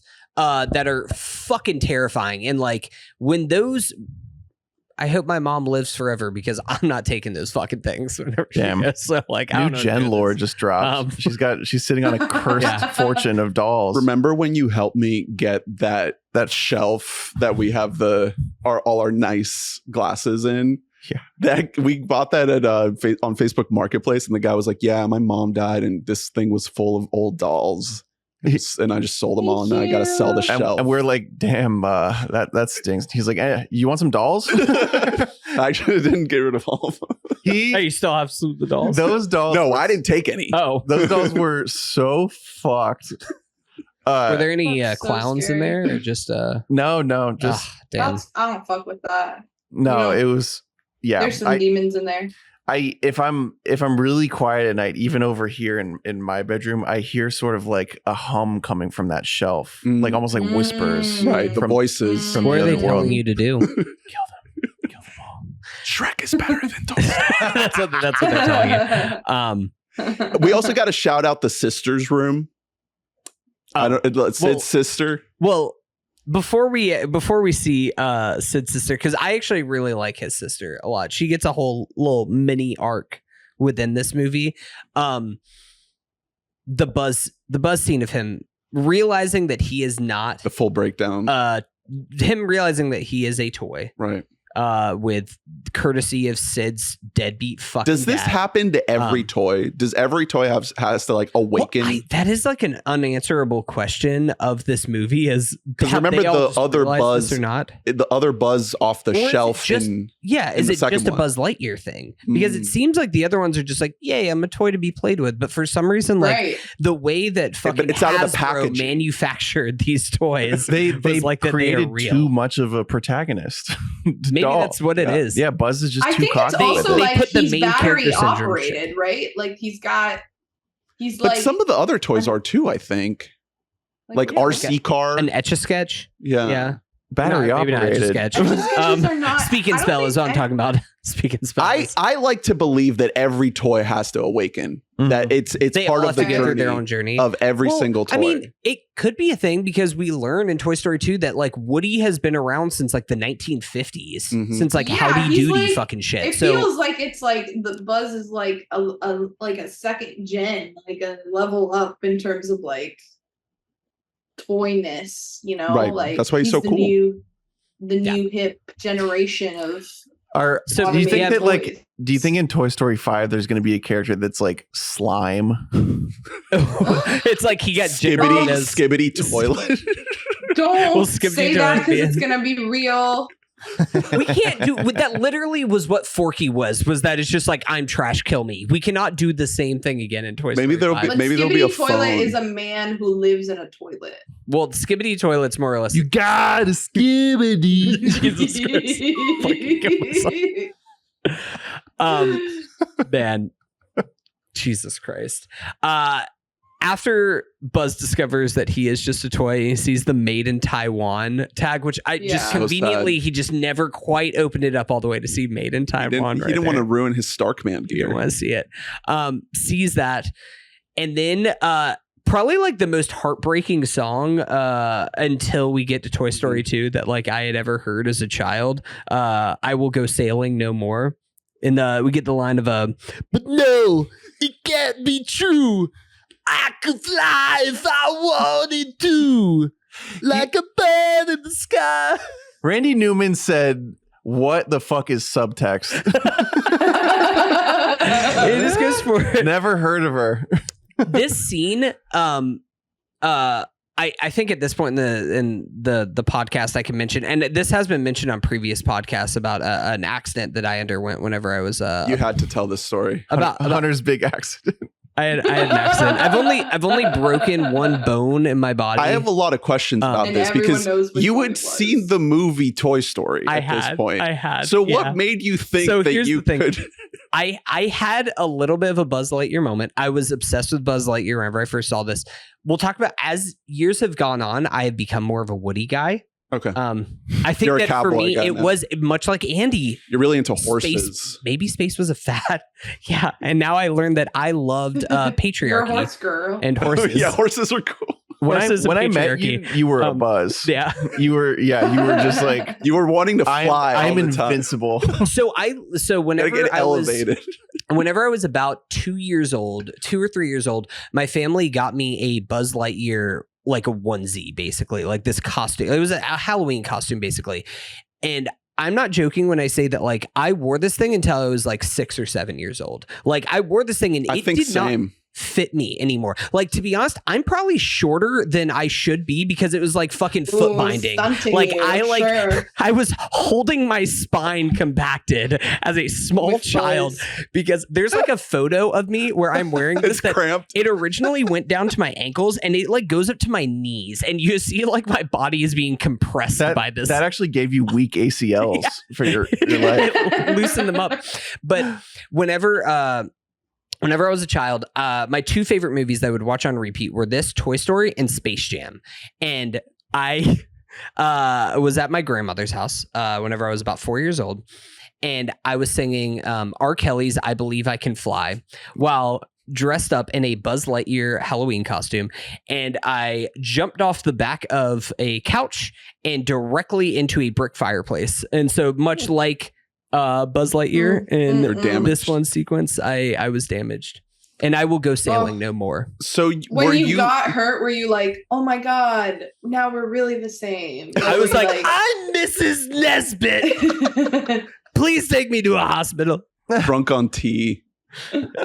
Sipping Darjeeling. So you were thinking about the scene in which Buzz Lightyear successfully went through the window. Yeah, because I used to just say like to infinity and beyond and like fly around Which the house does and not stuff. happen in the movie. And He falls. in that moment, well, he falls. You're in like style. you were thinking like he goes through the I will window, say, right? Like, maybe he definitely- maybe if I would have been quoting Tim Allen in that moment, I might not have fallen. Maybe because I was quoting R. Kelly, that was a sign that like I was Oof. I was going to You be had- falling yeah. without style. It's better to in that have. moment. I always say you always need Tim Tim Allen on the mind and not R. Kelly. Yeah, I really had the best role models. Yeah. That's why I'm like really well adjusted as an adult. Well, I think Big Sister is the closest we have to a real child in this movie. I think she's the chaotic neutral of well, of in this whole house, I situation. mean, I'm shocked that she's like As normal as she functional. is. I know she's got. You know who Sid grows up to be is Wade Wilson. Oh God, I had that in mind. This is We the guy we can't went to say school that. with. I thought about that, but I was like, I feel like I can't say that. Why not? He's You mean Deadpool? Wait. That's his name. So Wade Wilson is a kid that we went to high school with who went on Didn't to turn out so went on great. to do some interesting work, strangling murdering. 2 women to death within 24 hours and getting a bunch of face tattoos and going to prison for life. Yeah. I'm He's seeing this on the internet. We can only say this now because he has, I think now he is actively in prison. So now we can say this. So it's not like a situation where he'll come and kill us. Imagine that Allegedly. kid. Imagine that kid Oh, passing. it's not allegedly. He is guilty as shit. He Like looks he like the is been charged. Joker. He literally does. He's not the great. one who's actually damaged. He looks like Think if about it. if G-Eazy drew a bunch of shit on his face. He looks like Jersey Shore and Joker like had a baby. Mhm. So imagine that guy. Anyway, he's a Age- guest for The Green Mile. He loves it. He's like, so you're saying there's a chance. Imagine that guy at age 14 passing young Hunter like a Coke can with weed in it, being like, "Hey, trust me, kid." I used to blow He up was- toys. He's like, hey, you want to go strangle some women later? I mean, smoke a gravity bong. Yeah, no, that's actually probably who Sid grows up to be. I would like I to feel- believe Talk about that. that the events Sid of this turns his life film around. make him not hope go so. down that path. But here's the thing: my brother needs he needs therapy, and I don't think he's getting that in the house. Wait, isn't Sid in Toy Story 3? And he's like, Not as a main He's character. a garbage man. no, isn't he's the one Yeah. who like fucking trashes Lotso? Which is, by the He way, dumps his ass. offensive to the garbage man community to paint that career choice as like Well, I don't know. Here's the- villainous or like. It's, Here's the thing. It's a good job to have. Yeah, it's a great job. We love garbage men. Headphones on. He's like Maybe he's happy. He's going to night school. Yeah, You Yeah. know, he has a really good PO. he probably don't works as a know. bartender. You know, Can I just say I love Toy Story 3? It's a good. So Like I no. Here's the thing. absolute I think Toy Story 3 is a we great have movie. gone through a Ernest- whole journey Ernest, on Toy Story 3. Sent in a group chat earlier today a Facebook post that you had that what did 15 it say years ago. exactly? You know you're a fucking badass when you've Oh. seen Toy Story 3 times in the theater. And that's cool. Wow. Yeah.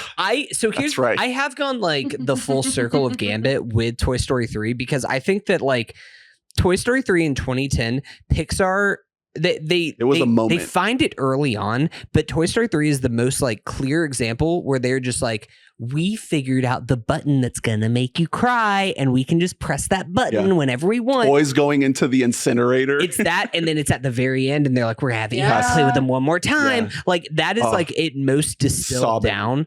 Yeah. But Toy Story 3 it's an incredible movie. Like it's still a fucking banger. I think that all 4 of these movies are all fucking bangers. Is the thing. I'm imagining like the scene where they're going to the incinerator and there's a Randy Newman song. It's like, "We have accepted our fate." We're gonna be alive. No, We that can't goes like both full sing nonsense. action movies. It's like, oh my gosh, the most like intense like scene in a Pixar fucking history. Like It's insane. they're all So- holding hands.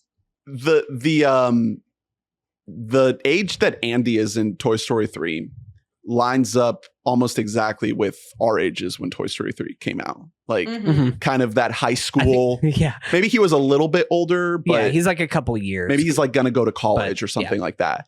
But it almost exactly lines up with us. So when that movie hit, it hit. It Yeah. was Yeah. like perfectly timed. And when we did our 2017 rankings, when Coco came out, I went back and listened to that part of that podcast.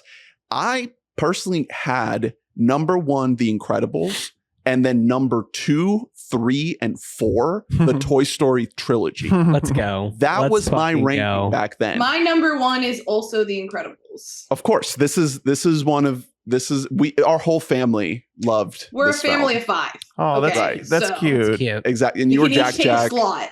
Right, exactly. I guess Mo is the athlete, so he's You're Dash. Fucking Violet. Dash. Ernie's I'm not the, Violet. Ernie's the goth girl for Yeah. sure. Absolutely. You were always that sexy goth girl. Right, exactly. So right now, I'm looking at my updated 2024 ranking. I have Toy Story 3 down at number 12. And I go through these kind of struggles of like, obviously Pixar rankings are already very, very hard to do. But with this film in particular, it's like, man, the farther away I get from the release of it, the more I kind of lose that attachment How often to it. do you actually go back and fire this back up? Yeah, the original Toy Story and even Toy Story 2 remain a lot more kind of ironclad in my estimation. But to be honest with you, Toy Story 4 is actually kind of maintaining a good spot all these years. We're 5 years from Toy Story 4. I have it at number 9 right now. It's an I have it at awesome, number 9. it's an awesome fucking movie. I definitely need to edit this because I have Soul at number 7. I think that's because Soul devastated me more than any movie that I witnessed during the pandemic. I saw that movie and I was like, I don't know what my purpose is in life and if I should have an existence. So In December of 2020, watching on Disney Plus. here's the other thing I had. I had Ratatouille in 2017 at number 11. Oh, that's pump up those numbers, buddy. I was a young man. Come on. Yeah. Ratatouille is my number 2. Yeah. Come on. I have Ratatouille's it my 3. number 3. Yeah. Yeah. Yeah, my It's number 3. it's a perfect movie. It's my current one. Okay. So this is the other thing I wanted to get to. Wow. So Drew, I know you're all in on the rat. Mm, Drew actually had never tried to cook until he saw You Ratatouille. had it at 5. I back know. I had a bit Was of a Ratatouille. Inside Out your number sans. one? then. It was, yep. Inside Out. Ugh. I think currently, I mean, the last time I did a rankings, I think it was like still in my top like 3. It might be a little lower than that now. Ratatouille is my 1. Yeah, Ratatouille just holds up, and I had a really good streak where I watched it probably like 3 times a year since we did that episode. I threw on Ratatouille like a week ago and just still holds up. The stuff I had written down for you, Hunter, you had Up at number 7, which I think is a little high. I Yeah, had that's it. way I too had it. high. That's That's way crazy. too high. I actually had That it at like movie the is very not bottom. good. Yeah, Yeah. that movie I don't is only know. good the first like 5 minutes. Exactly. Up is good. No, I still think it's a good movie, but like it shouldn't be that high. One thing we were good to say is these ratings are very fluid, Okay. extremely. What's- The other thing I wrote down for you is you had Wall-E and The Incredibles pretty low. That Yeah. was like, I bottom actually tier. am not the biggest I Incredibles hate fan. Wall-E. I looked at my list and I actually have Incredibles 2 over Incredibles. oh wow, nice. That's a Mm. take. And I would have to rewatch both of them. To be honest, Incredibles never really resonated with me. I think it's because growing up from a broken household. Yes, Yeah. That's- It's this child yeah, of the divorce over family here. units, Yeah. it's making you And mad. guess what? I grew up with a single mom raising us, just like Andy's mom. right. And so it's just like Oh. that's You're my- also not into the teachings of Ayn Rand, so you Yeah. have to hate on. Not that I'm Randian with me putting Incredibles. And I saw the humans in Wall-E, and I was like, not gonna lie, that looks kind of sick. Yeah. That looks Gotta kind of get in dope. there. Like I would just like to have a screen in front of my face. And fucking Edna Mode brother, that's just what is living in Happy Pride Month. 2024 is. Right. Yes. I'm in front of a screen right now. I You actually are okay. a screen for I us. am a Wall-E is- screen. Wall-E is a movie that like I need to actually rewatch because I think about segments from Wall-E, but I just haven't actually watched it front to back. And so Honestly, long that, like, same. It really left an know impact that- on me as a kid. I know that if I watched it now as an adult, then I'd be like, oh, is this like a top tier Pixar movie? Like, I'm sure that I would come away with that take, but I revisited Toy Story 2, knocked it down a couple slots, put Ratatouille, Nemo, and Monsters Inc. above it. knocked it down a couple slots. Yeah, because it's for girls. No, because I feel like the novelty of Finding Nemo and Monsters Inc. is just Yeah. a little bit more attractive. I can't tell you when the last time I updated this was, but my like top 8 that I have on Letterboxd right now is like Toy Story, Ratatouille, Toy Story 2, Finding Nemo, Inside Out, Monsters Inc., Soul, which might be a little bit too Monster- high, and Coco. Monsters Inc. has a very similar thing going on to Toy Story, which is like, what if this like, silly, like not real kids thing had a very like hyper real boring life, the way that like the toys have like this structured like town hall meeting situation. Yeah. What if you had to like, oh no, you just gotta clock in at scare the people. yeah, the fucking scare factory. Remember the show at Disney World, Kami? At Epcot? That was good. They did a good job with that. It's the best. If I could work at Disney, that's where I'd want to work. The Scare Factory. That's a good gig, I think. It seems so fun. Every show is unique. Or at Disneyland, they do the same thing, but with Crush from Finding Nemo, and it's just like a guy on a mic, like, "What's up, dude? That's a good question." Yeah, that'd be my pick. Okay. Any other thoughts on like Sid's house before we get to the finale? I do have a couple other things to empty the notebook on Sid's room. Just things that you noticed whenever he gets the big rocket. One, my guy is just ordering like mass explosives on the early internet with just no checks and balances whatsoever. Like he's Netscape. He's what, eBay. like 11 or something? He has braces, so he can't be much younger than like middle school. I mean, age. Andy's probably like 10. Andy's probably a bit younger than that. I think Andy's like 8 and Sid's like 11. Yeah.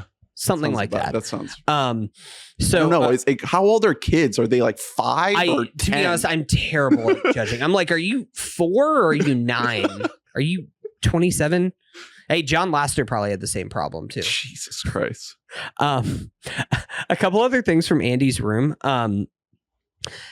I just like that he had spray painted on a bunch of different stuff, including like crates and chests in his room. Like he just wrote toxic and like keep out on things. Love just a room that has a bunch of crates in it, like industrial crates. Again, he's gonna get it in like 10 years. Yeah, listen.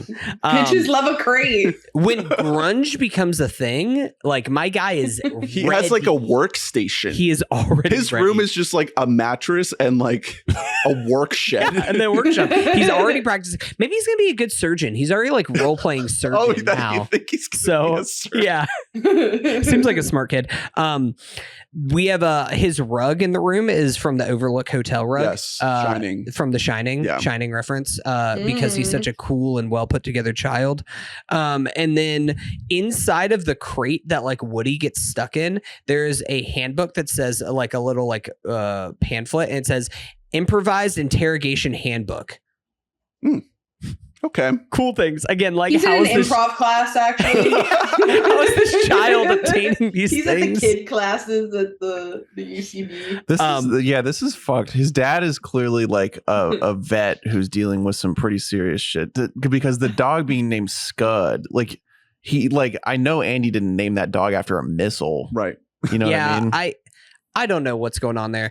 But then lastly, well, I do love, we get the Buzz arm gag that happens when they're trying to like get back, and they're like, oh no, we can go through the window. There's a lot in this movie. It's like most apparent whenever we talk about the ending here, but about like this simultaneously, every time that you think that there's like, we're going to have a win for our characters and they're going to get out of this, they just like have something that sets them back. It's not quite like 1 step forward, 2 steps back, but that's what I'm talking about when I'm talking about like screenwriting 101 kind of things, that like you're like, they're right there, they can see all their friends at the house right there, but they're so small. These environments become are so large. Yeah, they become larger than life. Even a house that's literally next door is a whole world away, and that gets amplified even more in the second one. It's like going to Al's Toy Barn and all that. Yeah, crossing a street and like the dangers that showcases. Yeah.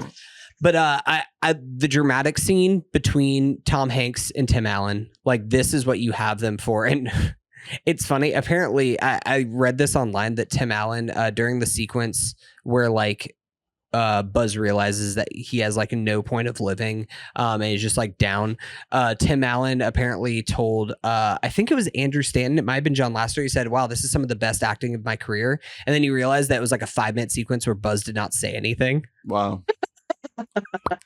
which is just Okay. incredible moment from our boy Tim Allen. Incredible moment from our boy Tim Allen. He's just like, oh wait, that's actually not me acting. That's actually a computer generated image. Oops.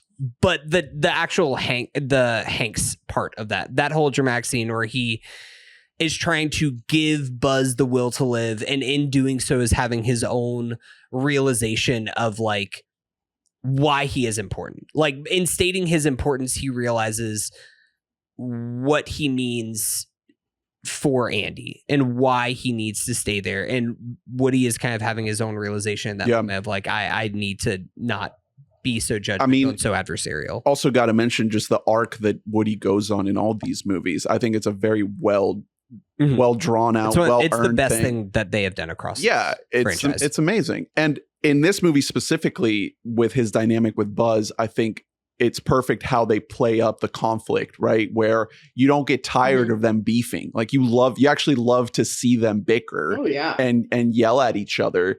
And when we get this climax, this crescendo of the chase to the moving van, they have to work together or else they're fucked. Yeah. And it all comes together so perfectly.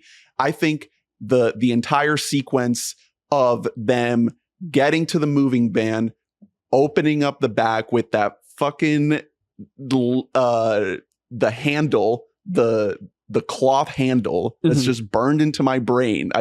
Every time I see a moving van and I see one of those things, I think about Toy Story.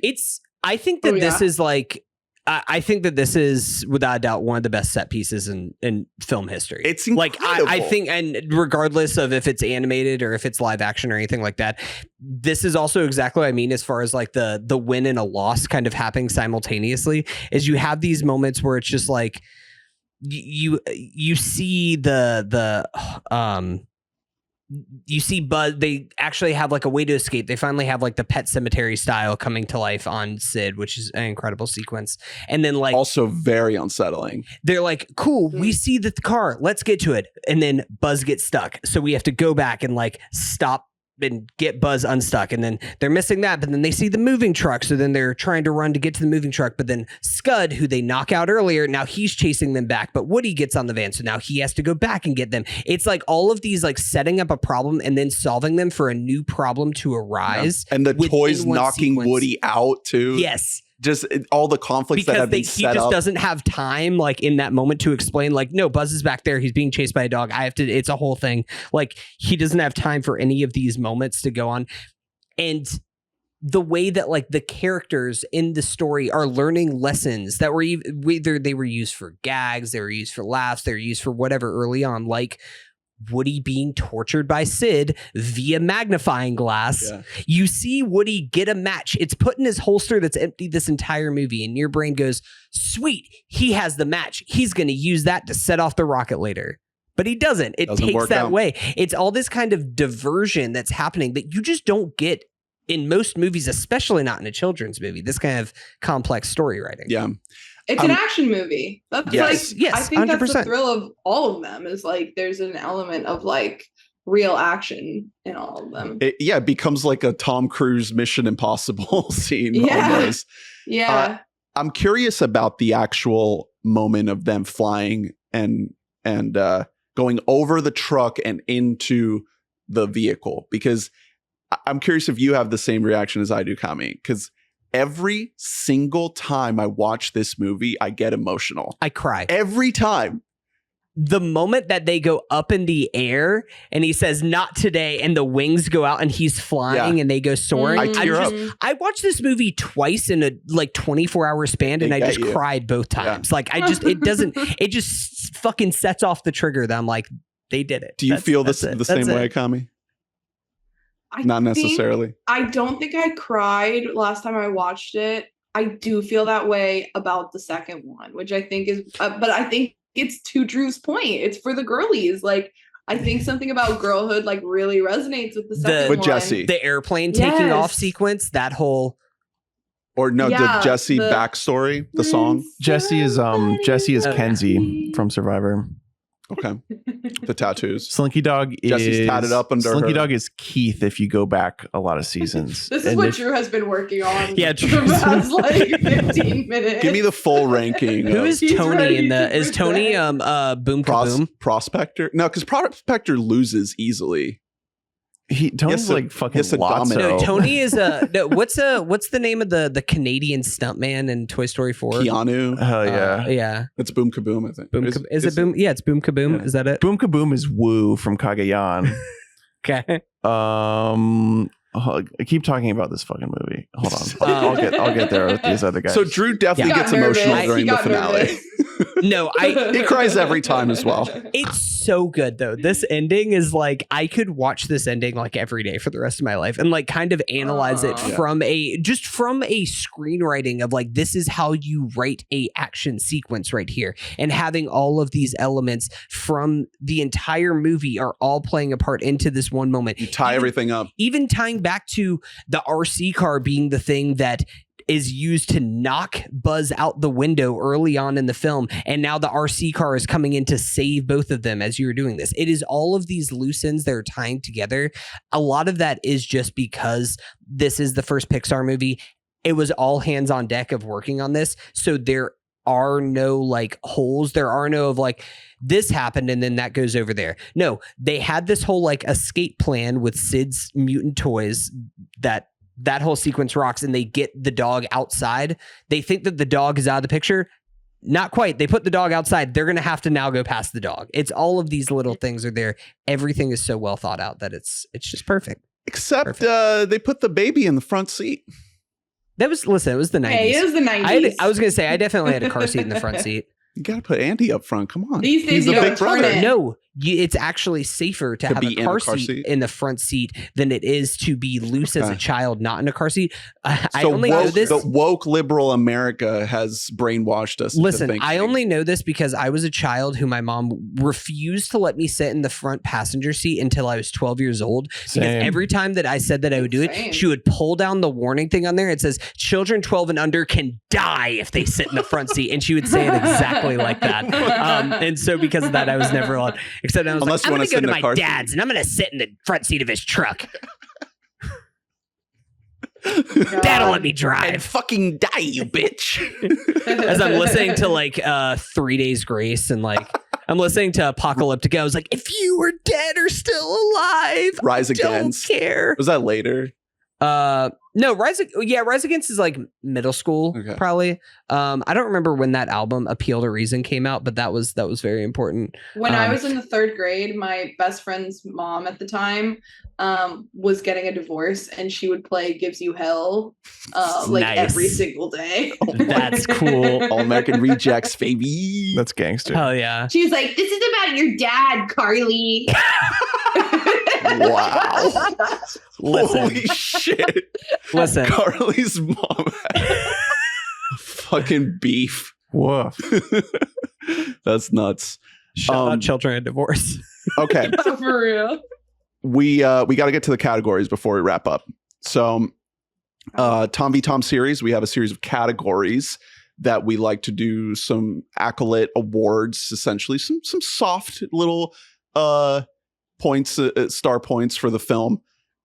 First one is Run P. What is the Run P scene in Toy Story? Brought to you by Run P, the app that tells you when to go pee. Thanks for sponsoring this episode. When do you go pee during Toy Story? It's 81 minutes. It is as lean as a film can possibly be. Just fucking hold it is my thing. Yeah.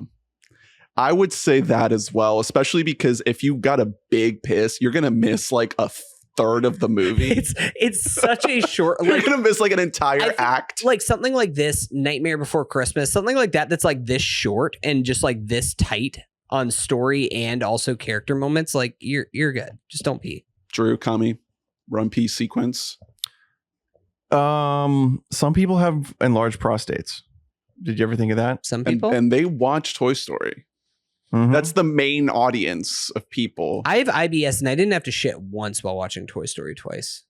Wow. So If it's your second watch, go fast right at the top. Okay.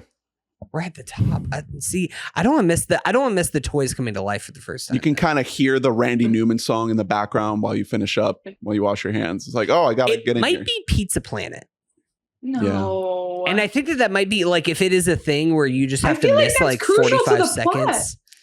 Yeah, I mean, everything in You're this like movie. deep in it there. I don't. What do you miss then? Is it Sid's room? Is it whenever they're doing the Buzz arm gag thing? Maybe as soon as you get to Sid's, you miss like the very beginning of Sid's.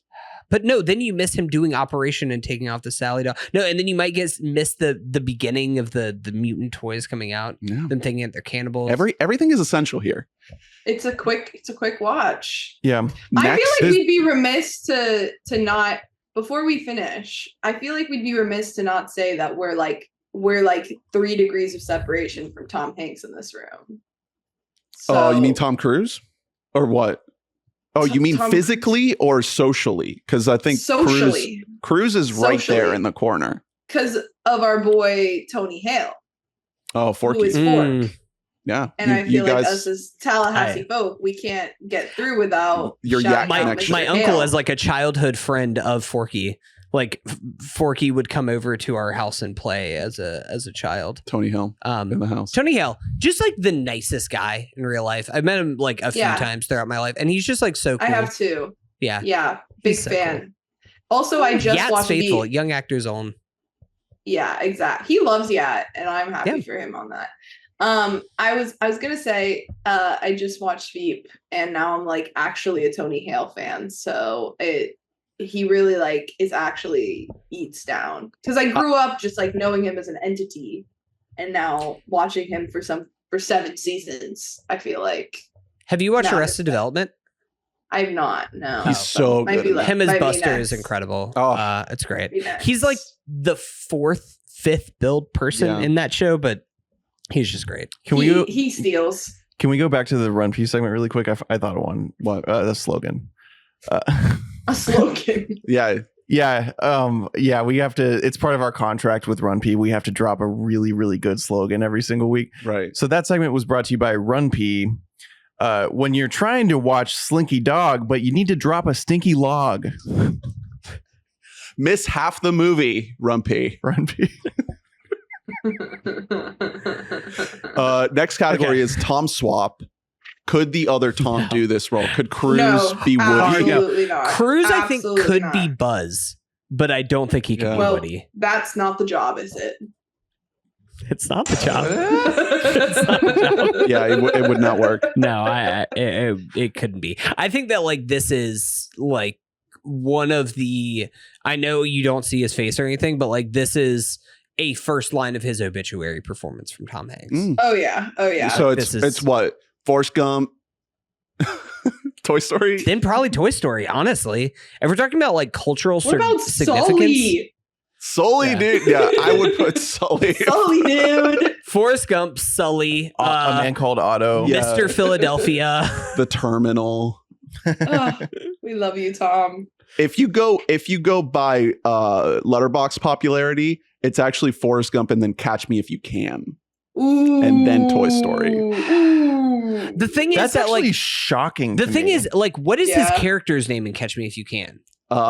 Mr. Catch Me. Yeah, exactly. Mr. That's the- Runaway Actually, Man. that's Leo. yeah, Woody is the Leo's Letterbox Catch. demo has watched Catch Me If You Can more than Toys. That cannot be right. That's so crazy. Yeah, dude. That's I actually do believe that, because like if you're gonna put in who's watching Toy Story most, it's probably a little bit of these. there's also a bunch of people who are just still like Well, have actually, this like no. stigma Hold on a around second. animated movies, like regardless on it. Right. It's like, oh, cool. It's like fun. It teach you a lesson if you're a baby. Hold on a I'm like, second. okay, cool. If you just want to shut yourself off from art. I don't know how they do this order, because Toy Story has both a higher average rating and more logs than Catch Me If You Can. Oh, But it's still, so but whoever Catch Me, built the list is just a Catch Me If You Can stan. They're like, you're just sorting what is by that? popularity. Is that like based on your own? It could logs? be. I don't know Ooh, how they your do it. algorithm.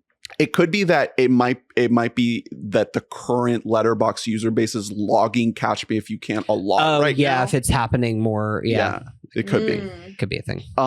Okay, next category is favorite scene.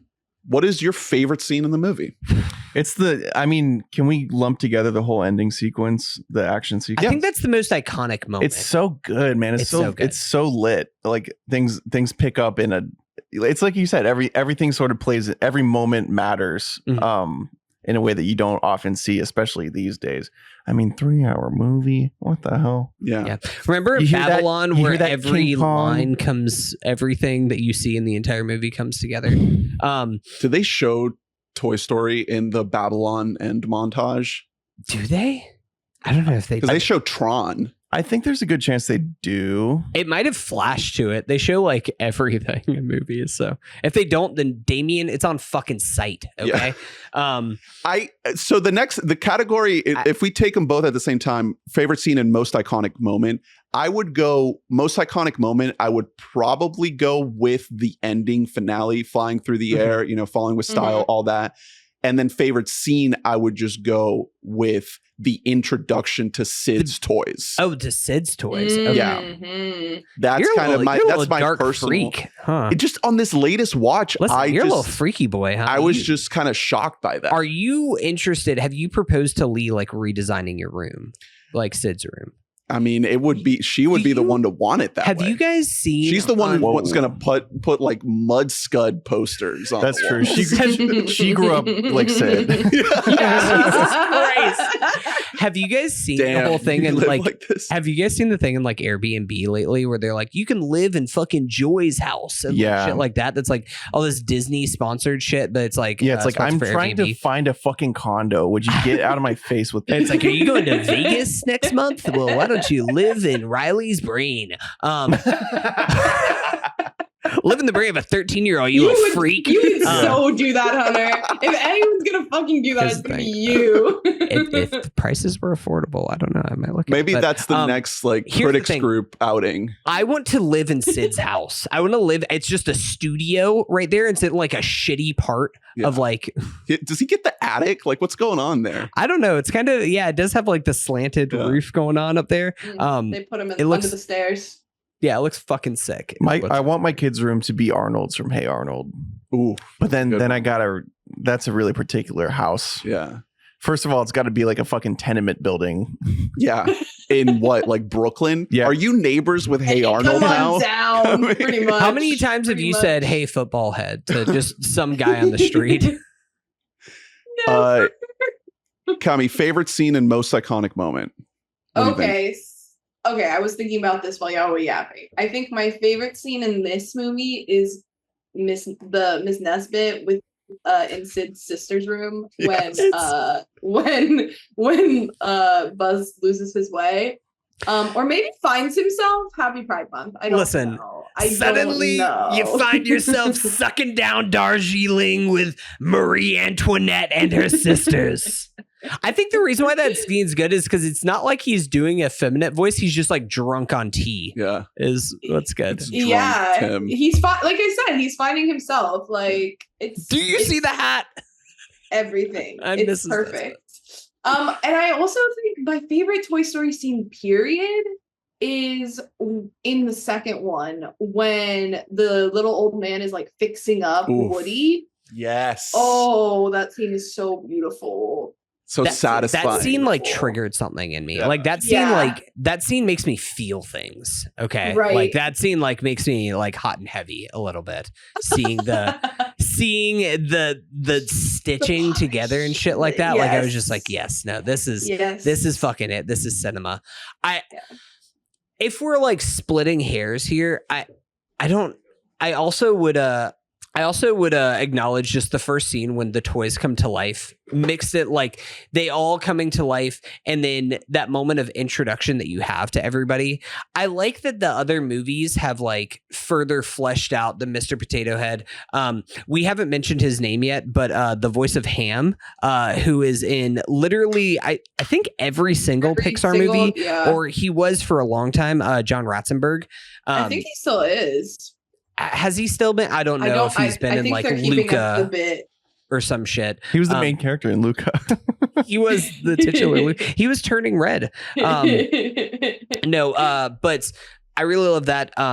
Annie Potts as Bo Peep. We mentioned Jim Varney, Wallace Shawn, Don Rickles. Just like having these little moments for each of them where you like have one or two lines of dialogue and you immediately know who they are and their place in like the hierarchy of the bedroom is just so cool. It's just great. Oh yeah, I love the scene with the in the beginning when they're all like debriefing on their roles like as actors. I think that's just like so funny. Like it's great. It's so cool. I love the the Mr. Potato Head goes like, "Hey, look at me, I'm Picasso," and Ham's like, "I don't get it." He's like, "You uncultured swine." It's another classic dad line. That and you got to do stuff for the parents. That and "You are a sad, strange little man." That is like an iconic all-time dad line. Next category is wait, you didn't answer yours. You didn't my answer what? yours. Your my favorite scene? Yeah. I said the intro to Sid. The whole like intro into his and world. then iconic moment is the flying to infinity and beyond in the car. Yeah. Just them flying together, both with their arms. Well, I guess they're on the car first, and then they're just flying with the rocket. Just them both flying together is just like that is fucking forever. I stand up whenever I see it. Yeah, that will live. That will live in. That's like that is Dorothy going to Oz. It's that same kind of iconic iconography that it will just live on forever in perpetuity. Next category, fellas, WYD. What would you do? So the most interesting character is probably Sid. What would you do if you were an insane kid destroying your toys? toys come to life? So these Barbies that you were shaving the heads off of, what if one day they were like, "We don't like to be played with that way anymore"? What are you guys doing? Oh man. I would cry. Would your parents pay for therapy for you guys? I mean, he sleeps like ass up on that mattress. He sleeps on like a V. That's probably what I would do. I would just do that for a while.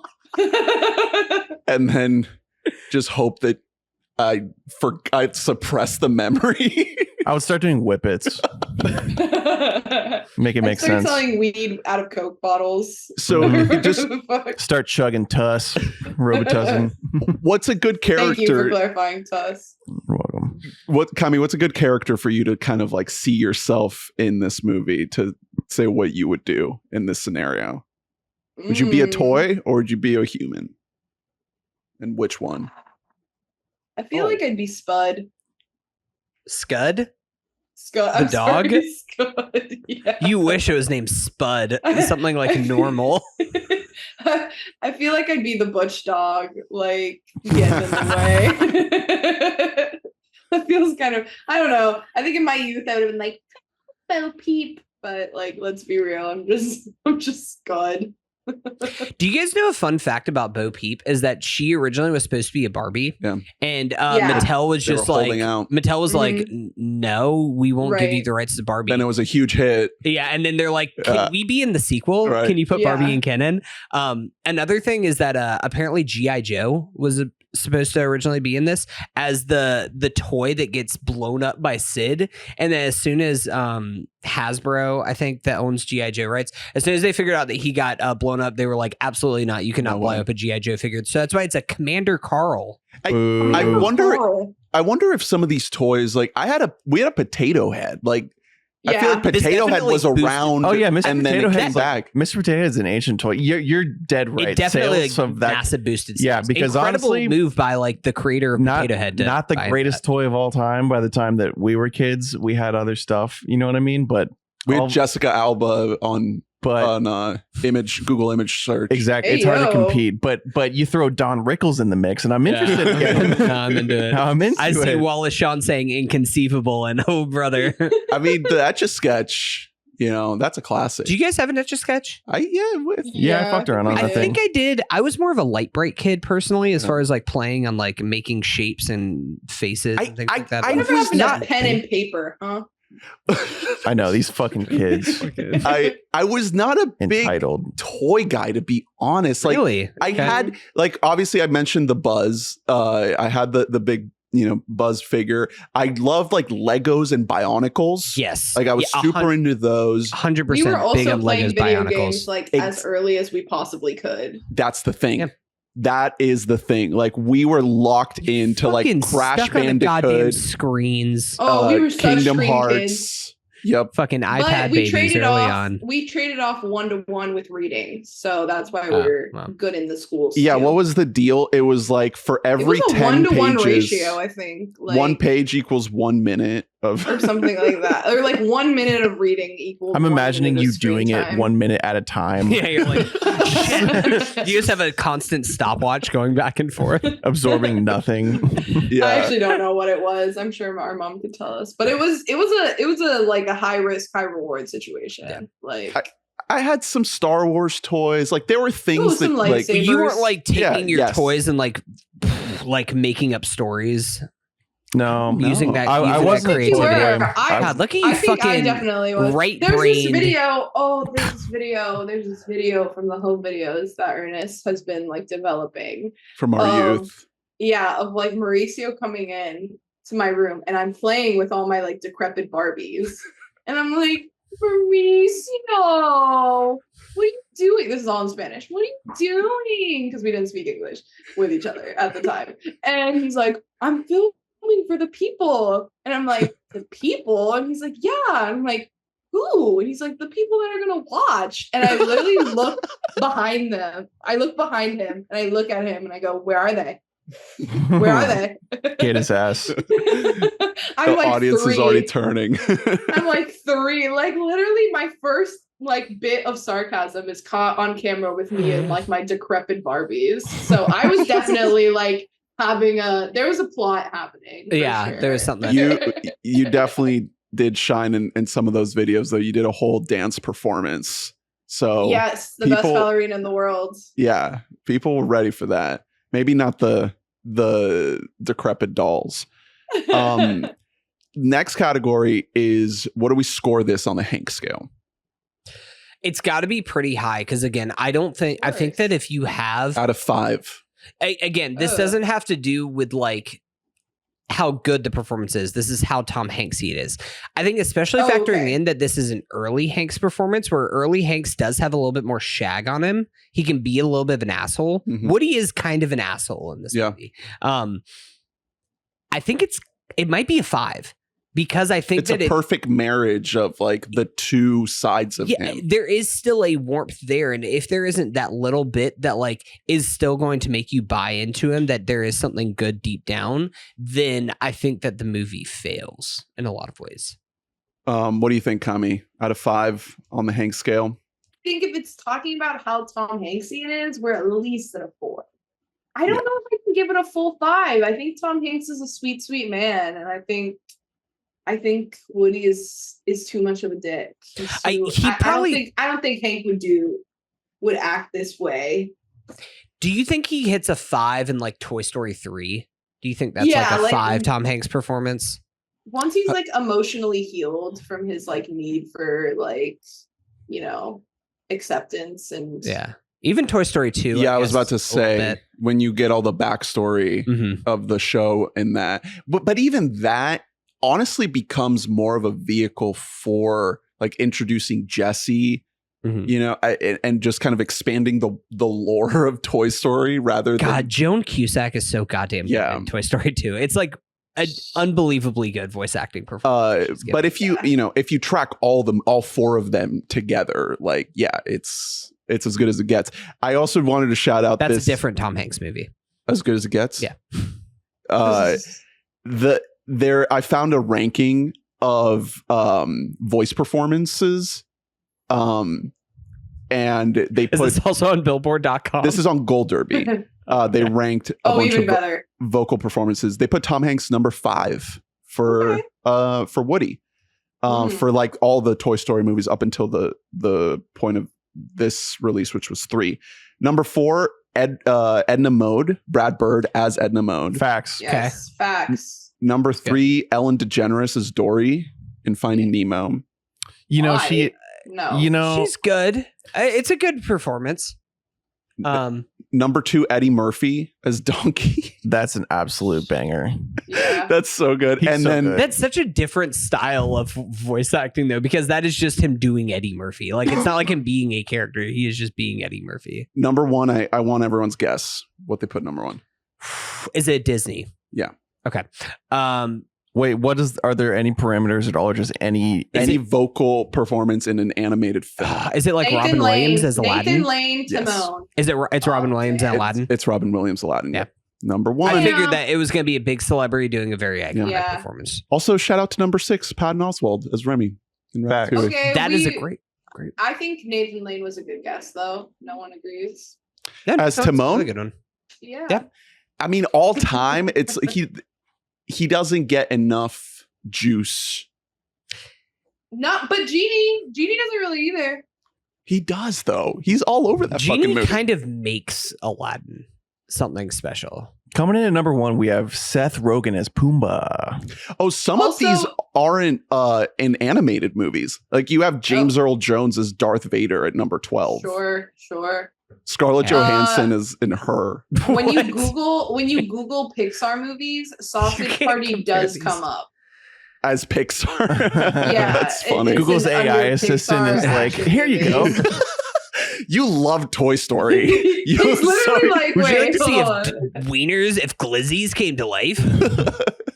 Pixar action movies: The Incredibles, Brave, Sausage Party, Cars 2. Coming in number 5, we got Nick Kroll playing something racist.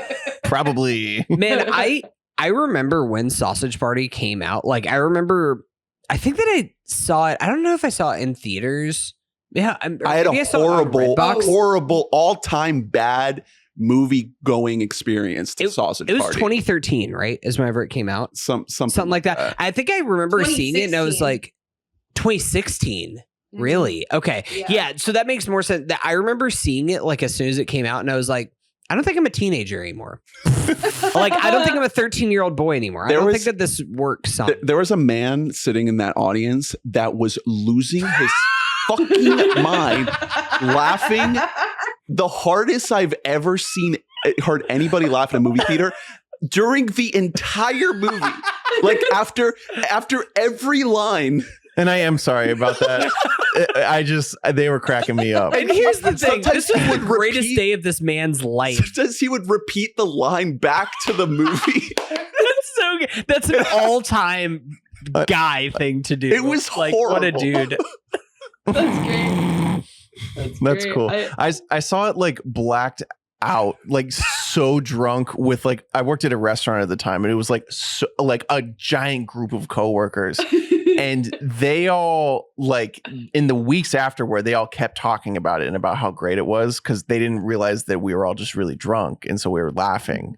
And I was sort of like, let's just let that memory live. We don't, you know what I mean? You're Have you like, watched it again yeah. since then? No, Since that day? absolutely not. So in your head, it's like, You know, there That's a was a masterpiece. sequel.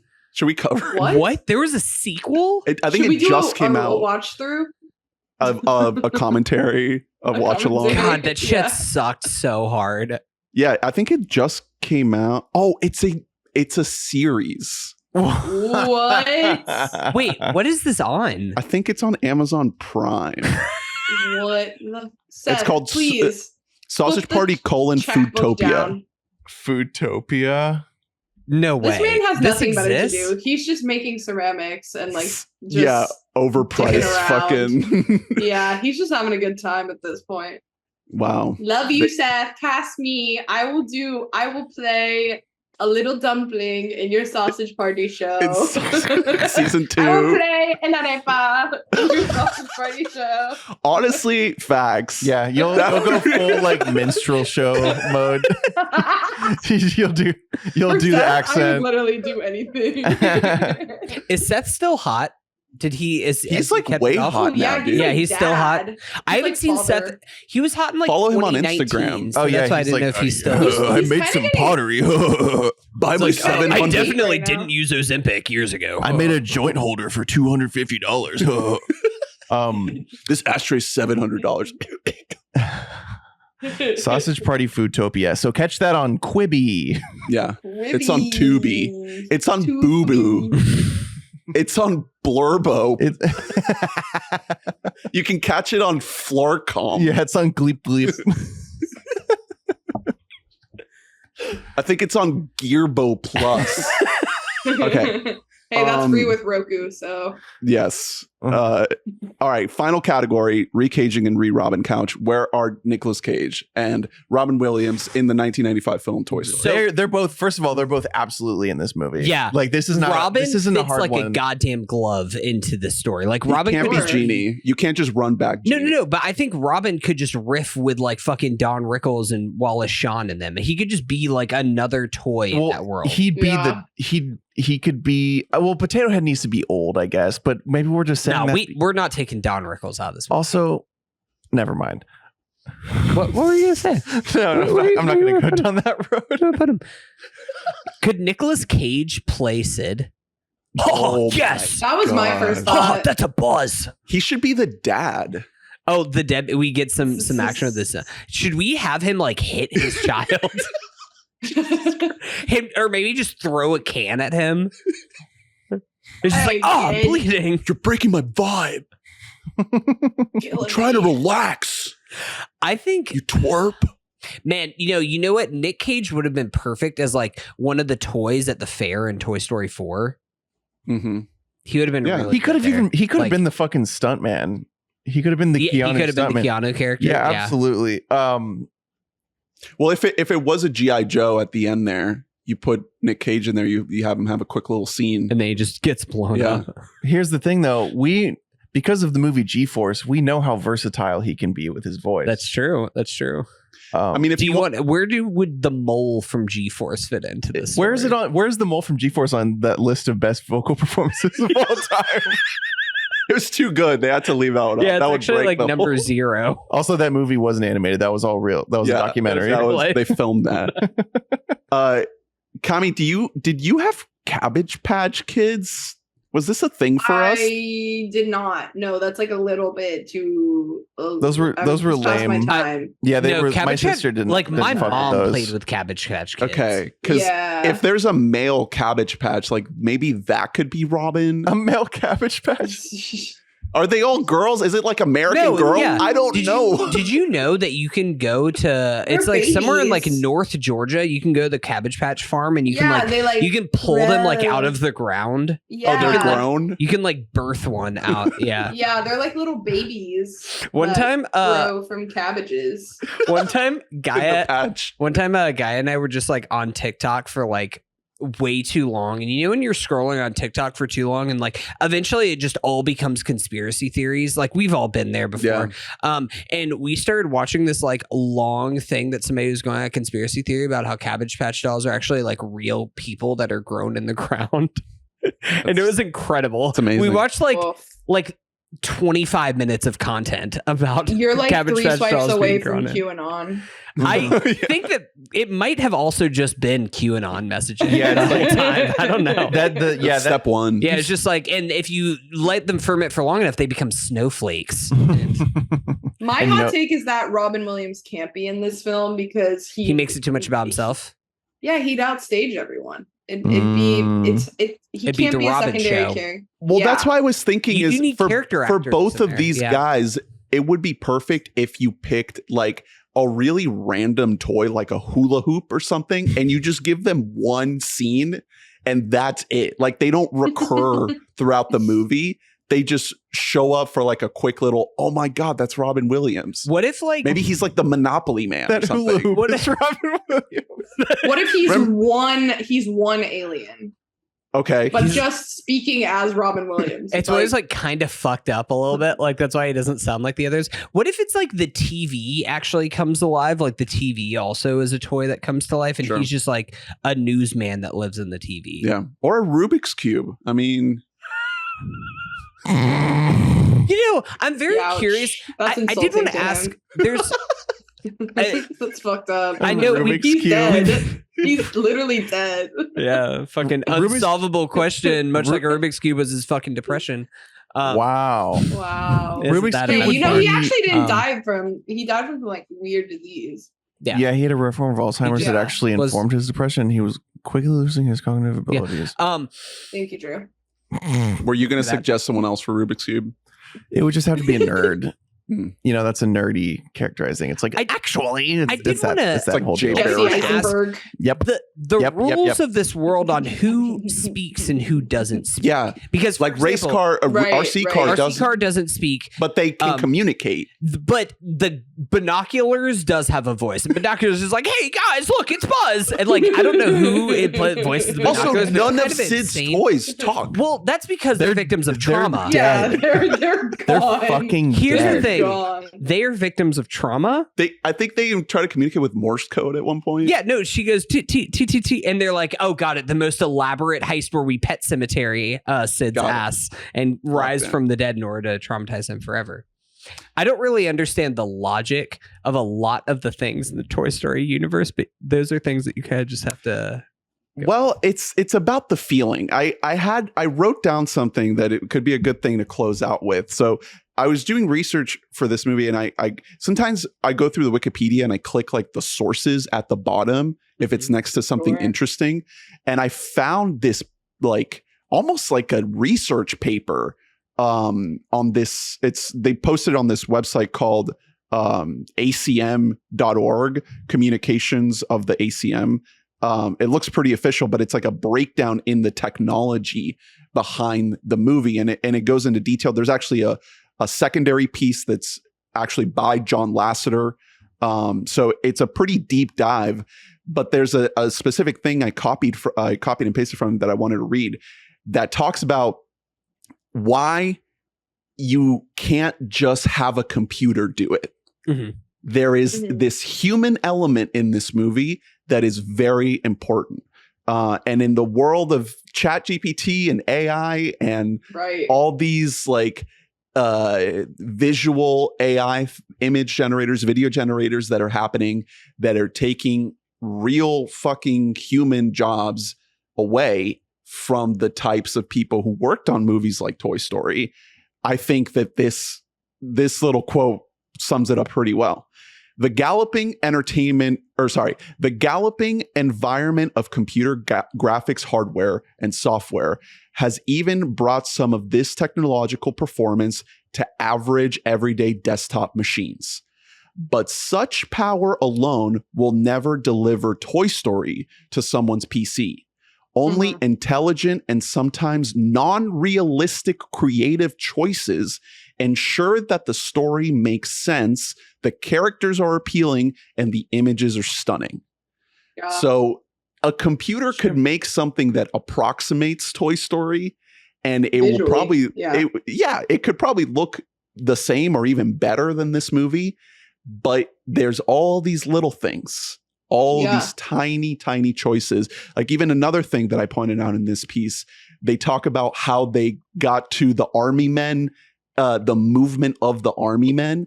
They had guys like strap basically like snowboards to their feet and just film that. And Like then, the like, they were animators able- themselves yeah. were basically doing that. And they were That's able crazy.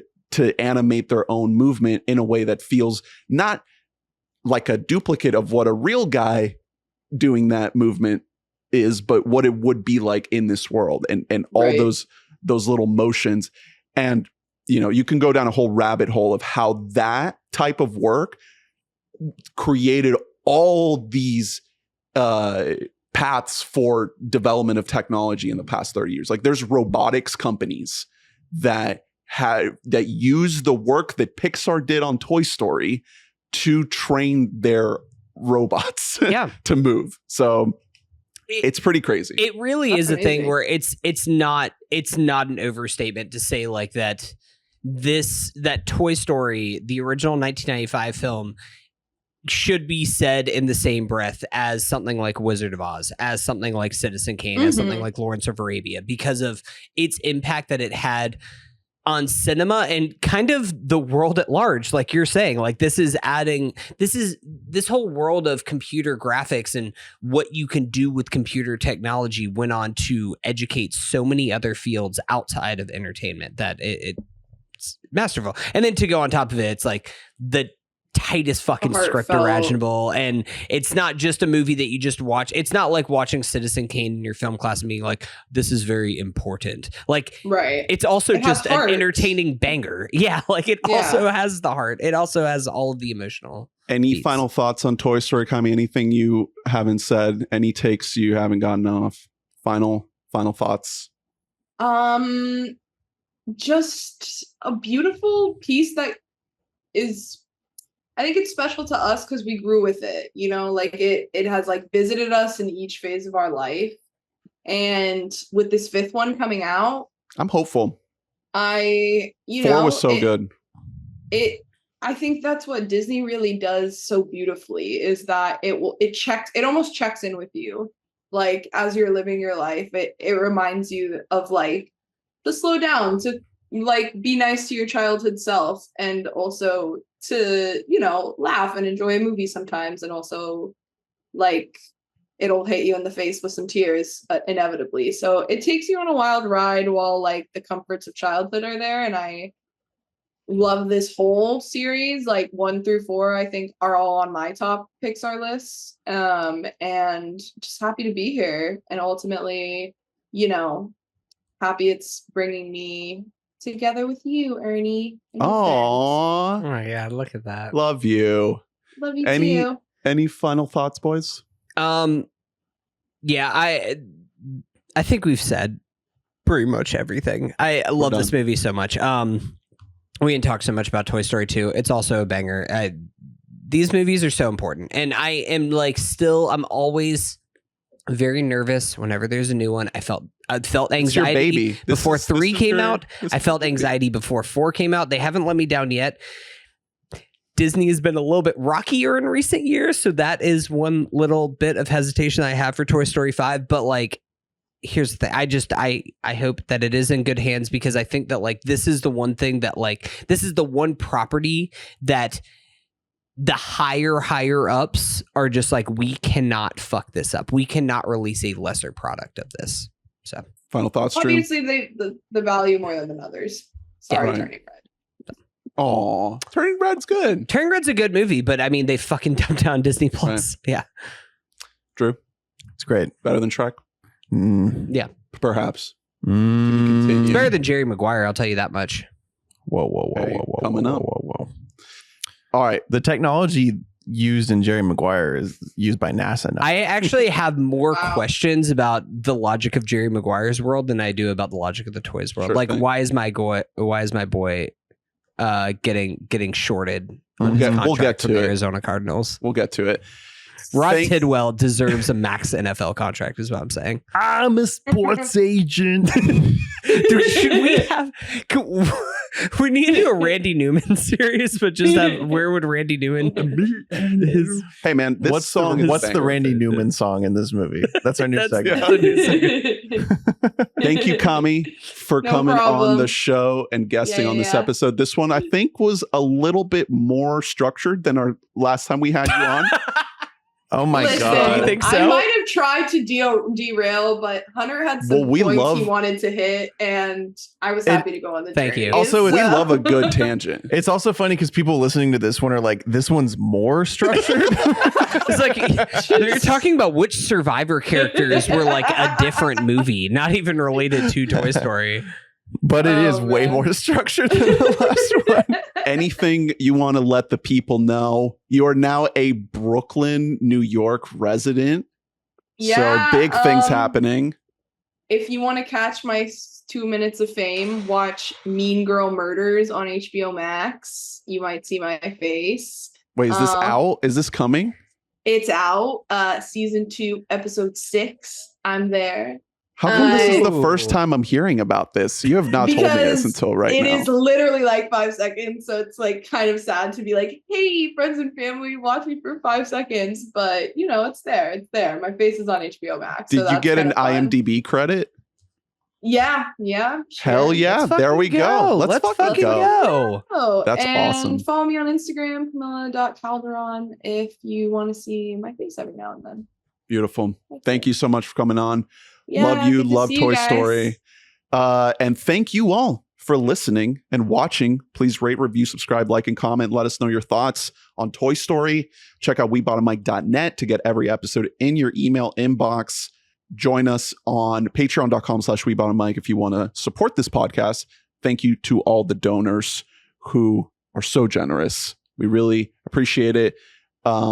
Next week, it's Jerry fucking Maguire. Next week, like Drew is going to be the person who's like, I watched Jerry Maguire 6 times in 3 days. Yeah, it's happening. It's a big one. You had me at hello.